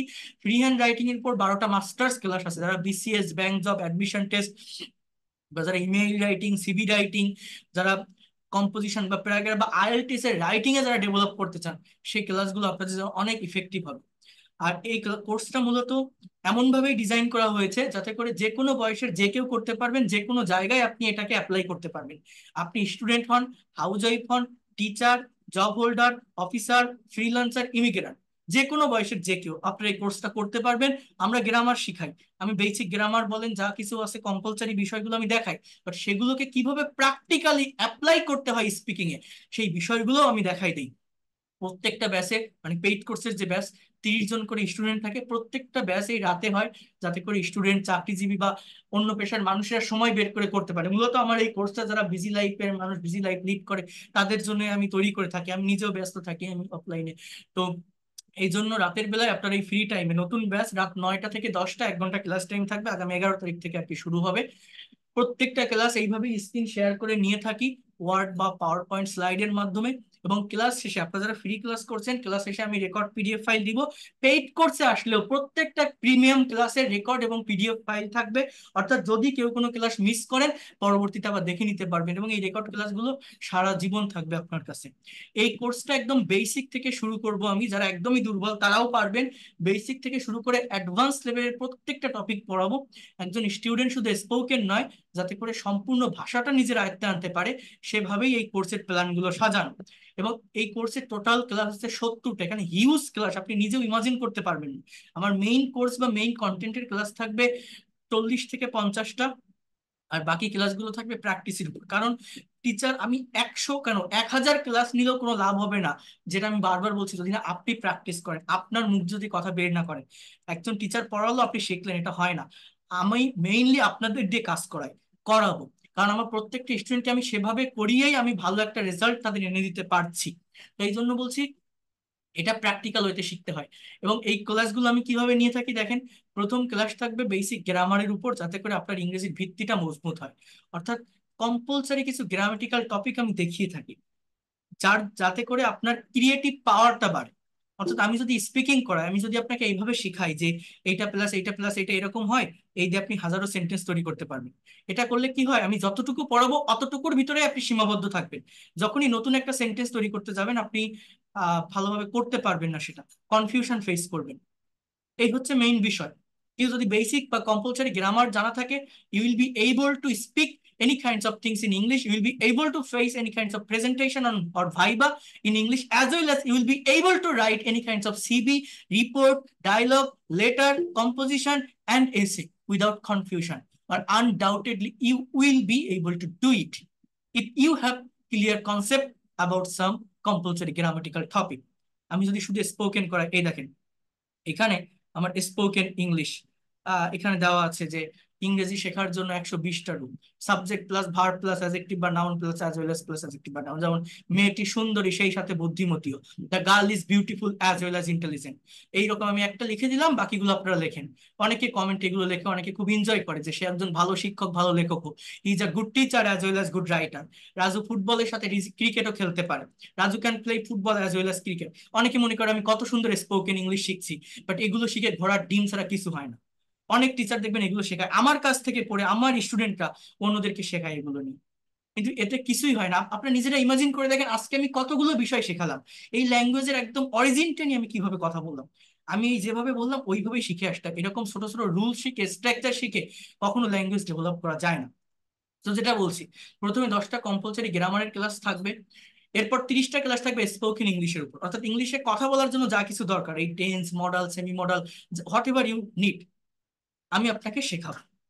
এরপর 40 থেকে 50 নম্বর ক্লাসগুলো থাকবে ফ্রি হ্যান্ড রাইটিং এর এবং অ্যাডভান্স লেভেলের কিছু গ্রামারের উপর। এখানে রাইটিং এর উপর 10 থেকে 12টা মাস্টার্স ক্লাস আছে, যেটা করলে আপনারা যারা BCS, bank job, admission test, যারা আইএলটিএস এর রাইটিং যারা ডেভেলপ করতে চান, যারা বিভিন্ন ইংলিশ মিডিয়ামে পড়াশোনা করেন, আপনি যে সাবজেক্টেই পড়াশোনা করেন না কেন, ইংলিশে যাদের লিখতে হয়, এই লেখার জড়তা আপনার থাকবে না। এরপর 50 থেকে 70 নম্বর ক্লাস থাকবে। দেখেন এই জায়গাটাতে আপনার, এইখানে কাজটা আপনার বেশি থাকবে। এই 50টা ক্লাস আমি নিজে করাবো, নিজে সবকিছু দেখাবো, বাট এইখানে আপনাকে দিয়ে আমি কাজ করাবো প্রতিদিন। এই 50 থেকে 70 নম্বর ক্লাস, একটা করে conversation practice, news article translation এবং প্রেজেন্টেশন ক্লাস, যেটা প্রতিদিন করার মাধ্যমে within 3 month you will be expert and fluent in English. 3 মাসের ভিতরে আপনি এক্সপার্ট এবং ফ্লুয়েন্ট হতে পারবেন ইংলিশে। একটা সার্টেন টপিক থাকবে, সেই টপিকের উপর স্যাম্পল কোশ্চেন থাকবে, অ্যান্সার থাকবে। অ্যান্সারটা আমি আপনাকে ভালোভাবে বুঝাই দিব যে একটা সেন্টেন্সের কোনটা সাবজেক্ট, কোনটা ভার্ব, কোনটা অবজেক্ট, কোথায় ফ্রেজ আছে, কোথায় ক্লজ আছে, সেন্টেন্সের অ্যাকচুয়াল মিনিংটা কি, বুঝাই দেওয়ার পর আপনাকে দিয়ে ওই টপিকটার উপরে ওই কোশ্চেন গুলোর এগেনস্ট একটা প্রেজেন্টেশন তৈরি করাবো। সেখানে যে ভুলটা হবে আমি আবার ধরাই দিব। তো এইভাবে যদি আমি করাতে থাকি, আপনি আপনি কেন পারবেন না? Within 3 month you will be expert. তাহলে প্ল্যানটা কি বললাম? Basic grammar, spoken English, free hand writing, conversation, translation, presentation, এইভাবেই আমি ক্লাসগুলো নিয়ে থাকি বা করিয়ে থাকি। অ্যাটলিস্ট এই ফ্রি ক্লাসগুলোই দেখেন, আপনি বুঝতে পারবেন। আর যারা ভর্তি হতে চান, সিট তো খুব বেশি না, যারা এর আগেও আমার ফ্রি ক্লাস করেছেন, আগের ব্যাচগুলোতে ভর্তি হতে পারেননি, তারা দ্রুত ভর্তি হয়ে যাবেন। আর যারা নতুন আছেন, যারা আমাকে আজকে নতুন দেখছেন, তারা ফ্রি ক্লাসগুলো করতে থাকেন, শিখতে থাকেন। তারপর যদি মনে হয় যে আমি এখান থেকে ডেভেলপ করতে পারবো, বা এই লোকটা পড়াতে পারে, বোঝাতে পারে, টেকনিক ভালো, তারা ভর্তি হতে পারেন। এটা আপনার উপর ডিপেন্ড করবে। তো এরপর দেখেন এখানে প্রত্যেকটা ক্লাস আমি এই মানে যা কিছুই হবে সবকিছু আমি এই ক্লাসে বসেই নিব, আপনার বাসায় বাড়তি কোনো পরিশ্রম করতে হবে না। এই কোর্সটা করতেছি বলে আমাকে আলাদা কোনো টাইম বের করতে হবে এরকমও না। আপনি ঘরে থাকেন, গাড়িতে থাকেন, অফিসে থাকেন, যেখানেই থাকেন না কেন, ক্লাস টাইমের লিঙ্কে ক্লিক করে জয়েন করবেন, 1 ঘন্টা আমার সাথে ক্লাস করবেন রুটিন অনুযায়ী। উইদিন 3 মান্থ আপনি ইংলিশে ডেভেলপ করতে পারবেন, এতটুকু বলতে পারি। আবারও বলছি, টোটাল কোর্স ফি হচ্ছে 2000 টাকা। 1000 টাকা অ্যাডভান্স করে ক্লাস শুরু করতে পারবেন। যারা পারবেন একবার 2000 টাকা দিয়ে দিবেন, ঝামেলা থাকবে না। আর যারা পারবেন না, 1000 টাকা দিয়ে ক্লাস শুরু করতে পারবেন, বাকি 1000 টাকা পরবর্তী মাসে দিলেও হবে। 11 তারিখ থেকে ক্লাসগুলো শুরু হবে। যারা ইন্ডিয়া থেকে আসেন, তারাও গুগল পে বা ফোন পে করে পেইড কোর্সের ক্লাস করতে পারবেন, যারা করতে চান। আর এই দুইটা হচ্ছে আমার মেইন কন্ট্যাক্ট নাম্বার বা হোয়াটসঅ্যাপ নাম্বার। অর্থাৎ আজকে এই যে ক্লাসগুলো আমি নিলাম, এই ক্লাসের রেকর্ড বা পিডিএফ ফাইলগুলো যাদের লাগবে, এই নাম্বারে আপনারা নক করবেন। আমি আপনাদের রেকর্ড এবং পিডিএফ ফাইল, বা এই যে আজকে যে ভার্বের ফর্মটা দেখালাম, ভার্বের ফর্মের কথা বললাম, এই ভার্বের ফর্মগুলো যাদের লাগবে, এই নাম্বারে কন্ট্যাক্ট করবেন, কথা বলবেন। যে কারো কোনো কোশ্চেন থাকলে, প্রশ্ন থাকলে, এই নাম্বারে আমার সঙ্গে ডিরেক্টলি আপনারা কথা বলে, একটাই না পেলে আরেকটাই কথা বলবেন, কারণ অনেক স্টুডেন্ট নক দিতে থাকে, কল দিতে থাকে, আপনারা যোগাযোগ করতে পারবেন। আর ক্লাসের রেকর্ড বা পিডিএফ ফাইল নাম্বার দুটো নিয়ে রাখেন, আপনাদেরই কাজে লাগবে। আর রেগুলারিটি মেনটেন করে এই ফ্রি ক্লাসগুলো করবেন। আগামীকালও রাত 8টায় সেকেন্ড ফ্রি লাইভ ক্লাস আপনাদের অনুষ্ঠিত হবে। আবারও বলছি, যারা পেইড কোর্স করতে চান, আর পেইড কোর্সে আসলে আমি আমার লেখা একটা বই আছে, আপনাদের এই বইটা প্রোভাইড করব, এই বইটা আপনাদের সাথে রাখবেন এবং রেগুলার ওয়েতে আবার ক্লাসগুলো করবেন। আপনার আর কোনো কিছুই করতে হবে না। এবং যারা ভর্তি হবেন, ওই নাম্বারে সেন্ড মানি করে জানালে, আর আমার আমার এই এই দুটো নাম্বারে, বিকাশ, নগদ বা রকেট, এটাতেও আছে। তো সেন্ড মানি করে, এই নাম্বারেই হোয়াটসঅ্যাপ আছে, হোয়াটসঅ্যাপে স্ক্রিনশট পাঠাবেন বা লাস্ট ডিজিটটা বললে পেইড কোর্সের আমি প্রাইভেট যে হোয়াটসঅ্যাপ গ্রুপ আছে সেখানে অ্যাড করে নিব। 11 তারিখ থেকে ক্লাস করতে পারবেন এবং আপনাকে একটা আইডি কার্ড দিয়ে আমি অ্যাড করবো, অর্থাৎ আপনার একটা আইডেন্টিটি থাকবে যে আপনি আমার ব্যাচের স্টুডেন্ট। কোর্স শেষে সার্টিফিকেটও পাবেন আপনার। এরকম একটা আইডি কার্ড আমি আপনাদেরকে একটু দেখাই। এরকম একটা আইডি কার্ড আপনাকে আমি প্রোভাইড করব, যাতে করে আপনি, আপনার একটা আইডেন্টিটি থাকে। যেহেতু আপনি অনলাইনে ক্লাস করছেন, আপনার মোবাইলটা হারিয়ে যেতে পারে, হোয়াটসঅ্যাপ নাম্বারটা ডিলিট হতে পারে। তো যদি কোনো প্রবলেম হয়, এটা আপনি আমাকে পরে দেখালে আপনাকে নতুন যে কোনো ব্যাচে আমি অ্যাড করে নিতে পারবো। একদম প্রফেশনাল ওয়েতে একটা অফলাইনের কোর্সের থেকেও আপনি বেটার কিছু এখান থেকে পাবেন। এবং প্রত্যেকটা স্টুডেন্টকে আমি কিন্তু 1 to 1 আমি সেশন নিয়ে থাকি। স্পিকিং প্র্যাকটিস বা স্পিকিং টেস্ট যেটাকে বলা হয়, সেটাও আমি নিয়ে থাকি। এই দেখেন, প্রত্যেকটা স্টুডেন্টের আমি স্পিকিং টেস্ট নিয়ে থাকি, যে সে কতটুকু ডেভেলপ করতে পারলো, কতটুকু ডেভেলপমেন্ট তার আসলো। এইভাবে এই প্রেজেন্টেশন বা এই স্পিকিং টেস্ট গুলো আপনারা দিতে পারবেন, কারণ আমি অত ঝামেলার ভিতর যাই না। 100, 200, 300 স্টুডেন্ট আমার এই ফ্রি ক্লাসে কিন্তু থাকে অনেক, কিন্তু পেইড কোর্সে আমি এত নেই না। আমি চাই আমার কাছে যারা আসবে, যে কয়জন আসবে, তারাই এক্সপার্ট এবং ডেভেলপ করে বের হতে পারে, সেইভাবেই আমি প্রত্যেকটা স্টুডেন্টের ক্লাস নিয়ে থাকি বা আমি শিখিয়ে থাকি। এটা হচ্ছে মেইন কথা। তো যারা আসবেন এই বিষয়গুলো পাবেন, আর এগুলো এখানে এইভাবে ভালোভাবে দেখানো যায় না। আমার ইউটিউবে অনেকগুলো আছে, আমি পরে আপনাদের এই বিষয়গুলোকে আমি দেখাবো। তো যেটা বলছি, এইভাবে আপনারা শিখতে পারবেন। যদি কেউ মনে করেন আজকে তো ক্লাসটা করলেন, আগামীকালও করবেন, তারপরের দিনও ক্লাস আছে, তারপরেও আছে, ফ্রি ক্লাসগুলো অ্যাটলিস্ট করেন। আর যারা আগে থেকে আমার ক্লাস করেছেন, যারা ভর্তি হতে চান দ্রুত ভর্তি হয়ে যাবেন, কারণ সিট বেশি নেই, সবাই পায় না। তো যদি কেউ মনে করেন এই লোকটা পড়াতে পারে, বোঝাতে পারে, টেকনিক ভালো, হয়তো শিখতে পারবো, আমি প্রফেশনাল হতে চাই, ডেভেলপ করতে চাই, ধারাবাহিকভাবে এগোতে চাই, বা দ্রুত আইএলটিএস এর এক্সামে বসতে চাই, এই ল্যাঙ্গুয়েজটাকে নিজের একটা অ্যাসেট বা সম্পদ হিসাবে নিতে চাই, নেক্সট জেনারেশনকে শেখাতে চাই, বা এই লোকটার থেকে আমি শিখতে পারবো, যদি এরকম কনফিডেন্ট থাকে বা মনে হয়, যদি বিশ্বাস থাকে, তাহলে আপনি করতে পারেন। এতটুকু বলতে পারে আপনি ব্যর্থ হবেন না, অনেক দ্রুত ডেভেলপ করতে পারবেন। আর আগামীকালও আবারও বলছি, সেকেন্ড ফ্রি লাইভ ক্লাসে জয়েন করবেন। So that's all for today. এখন আমার আরেকটা ক্লাস নিতে হবে, আর এই ক্লাসের রেকর্ড এবং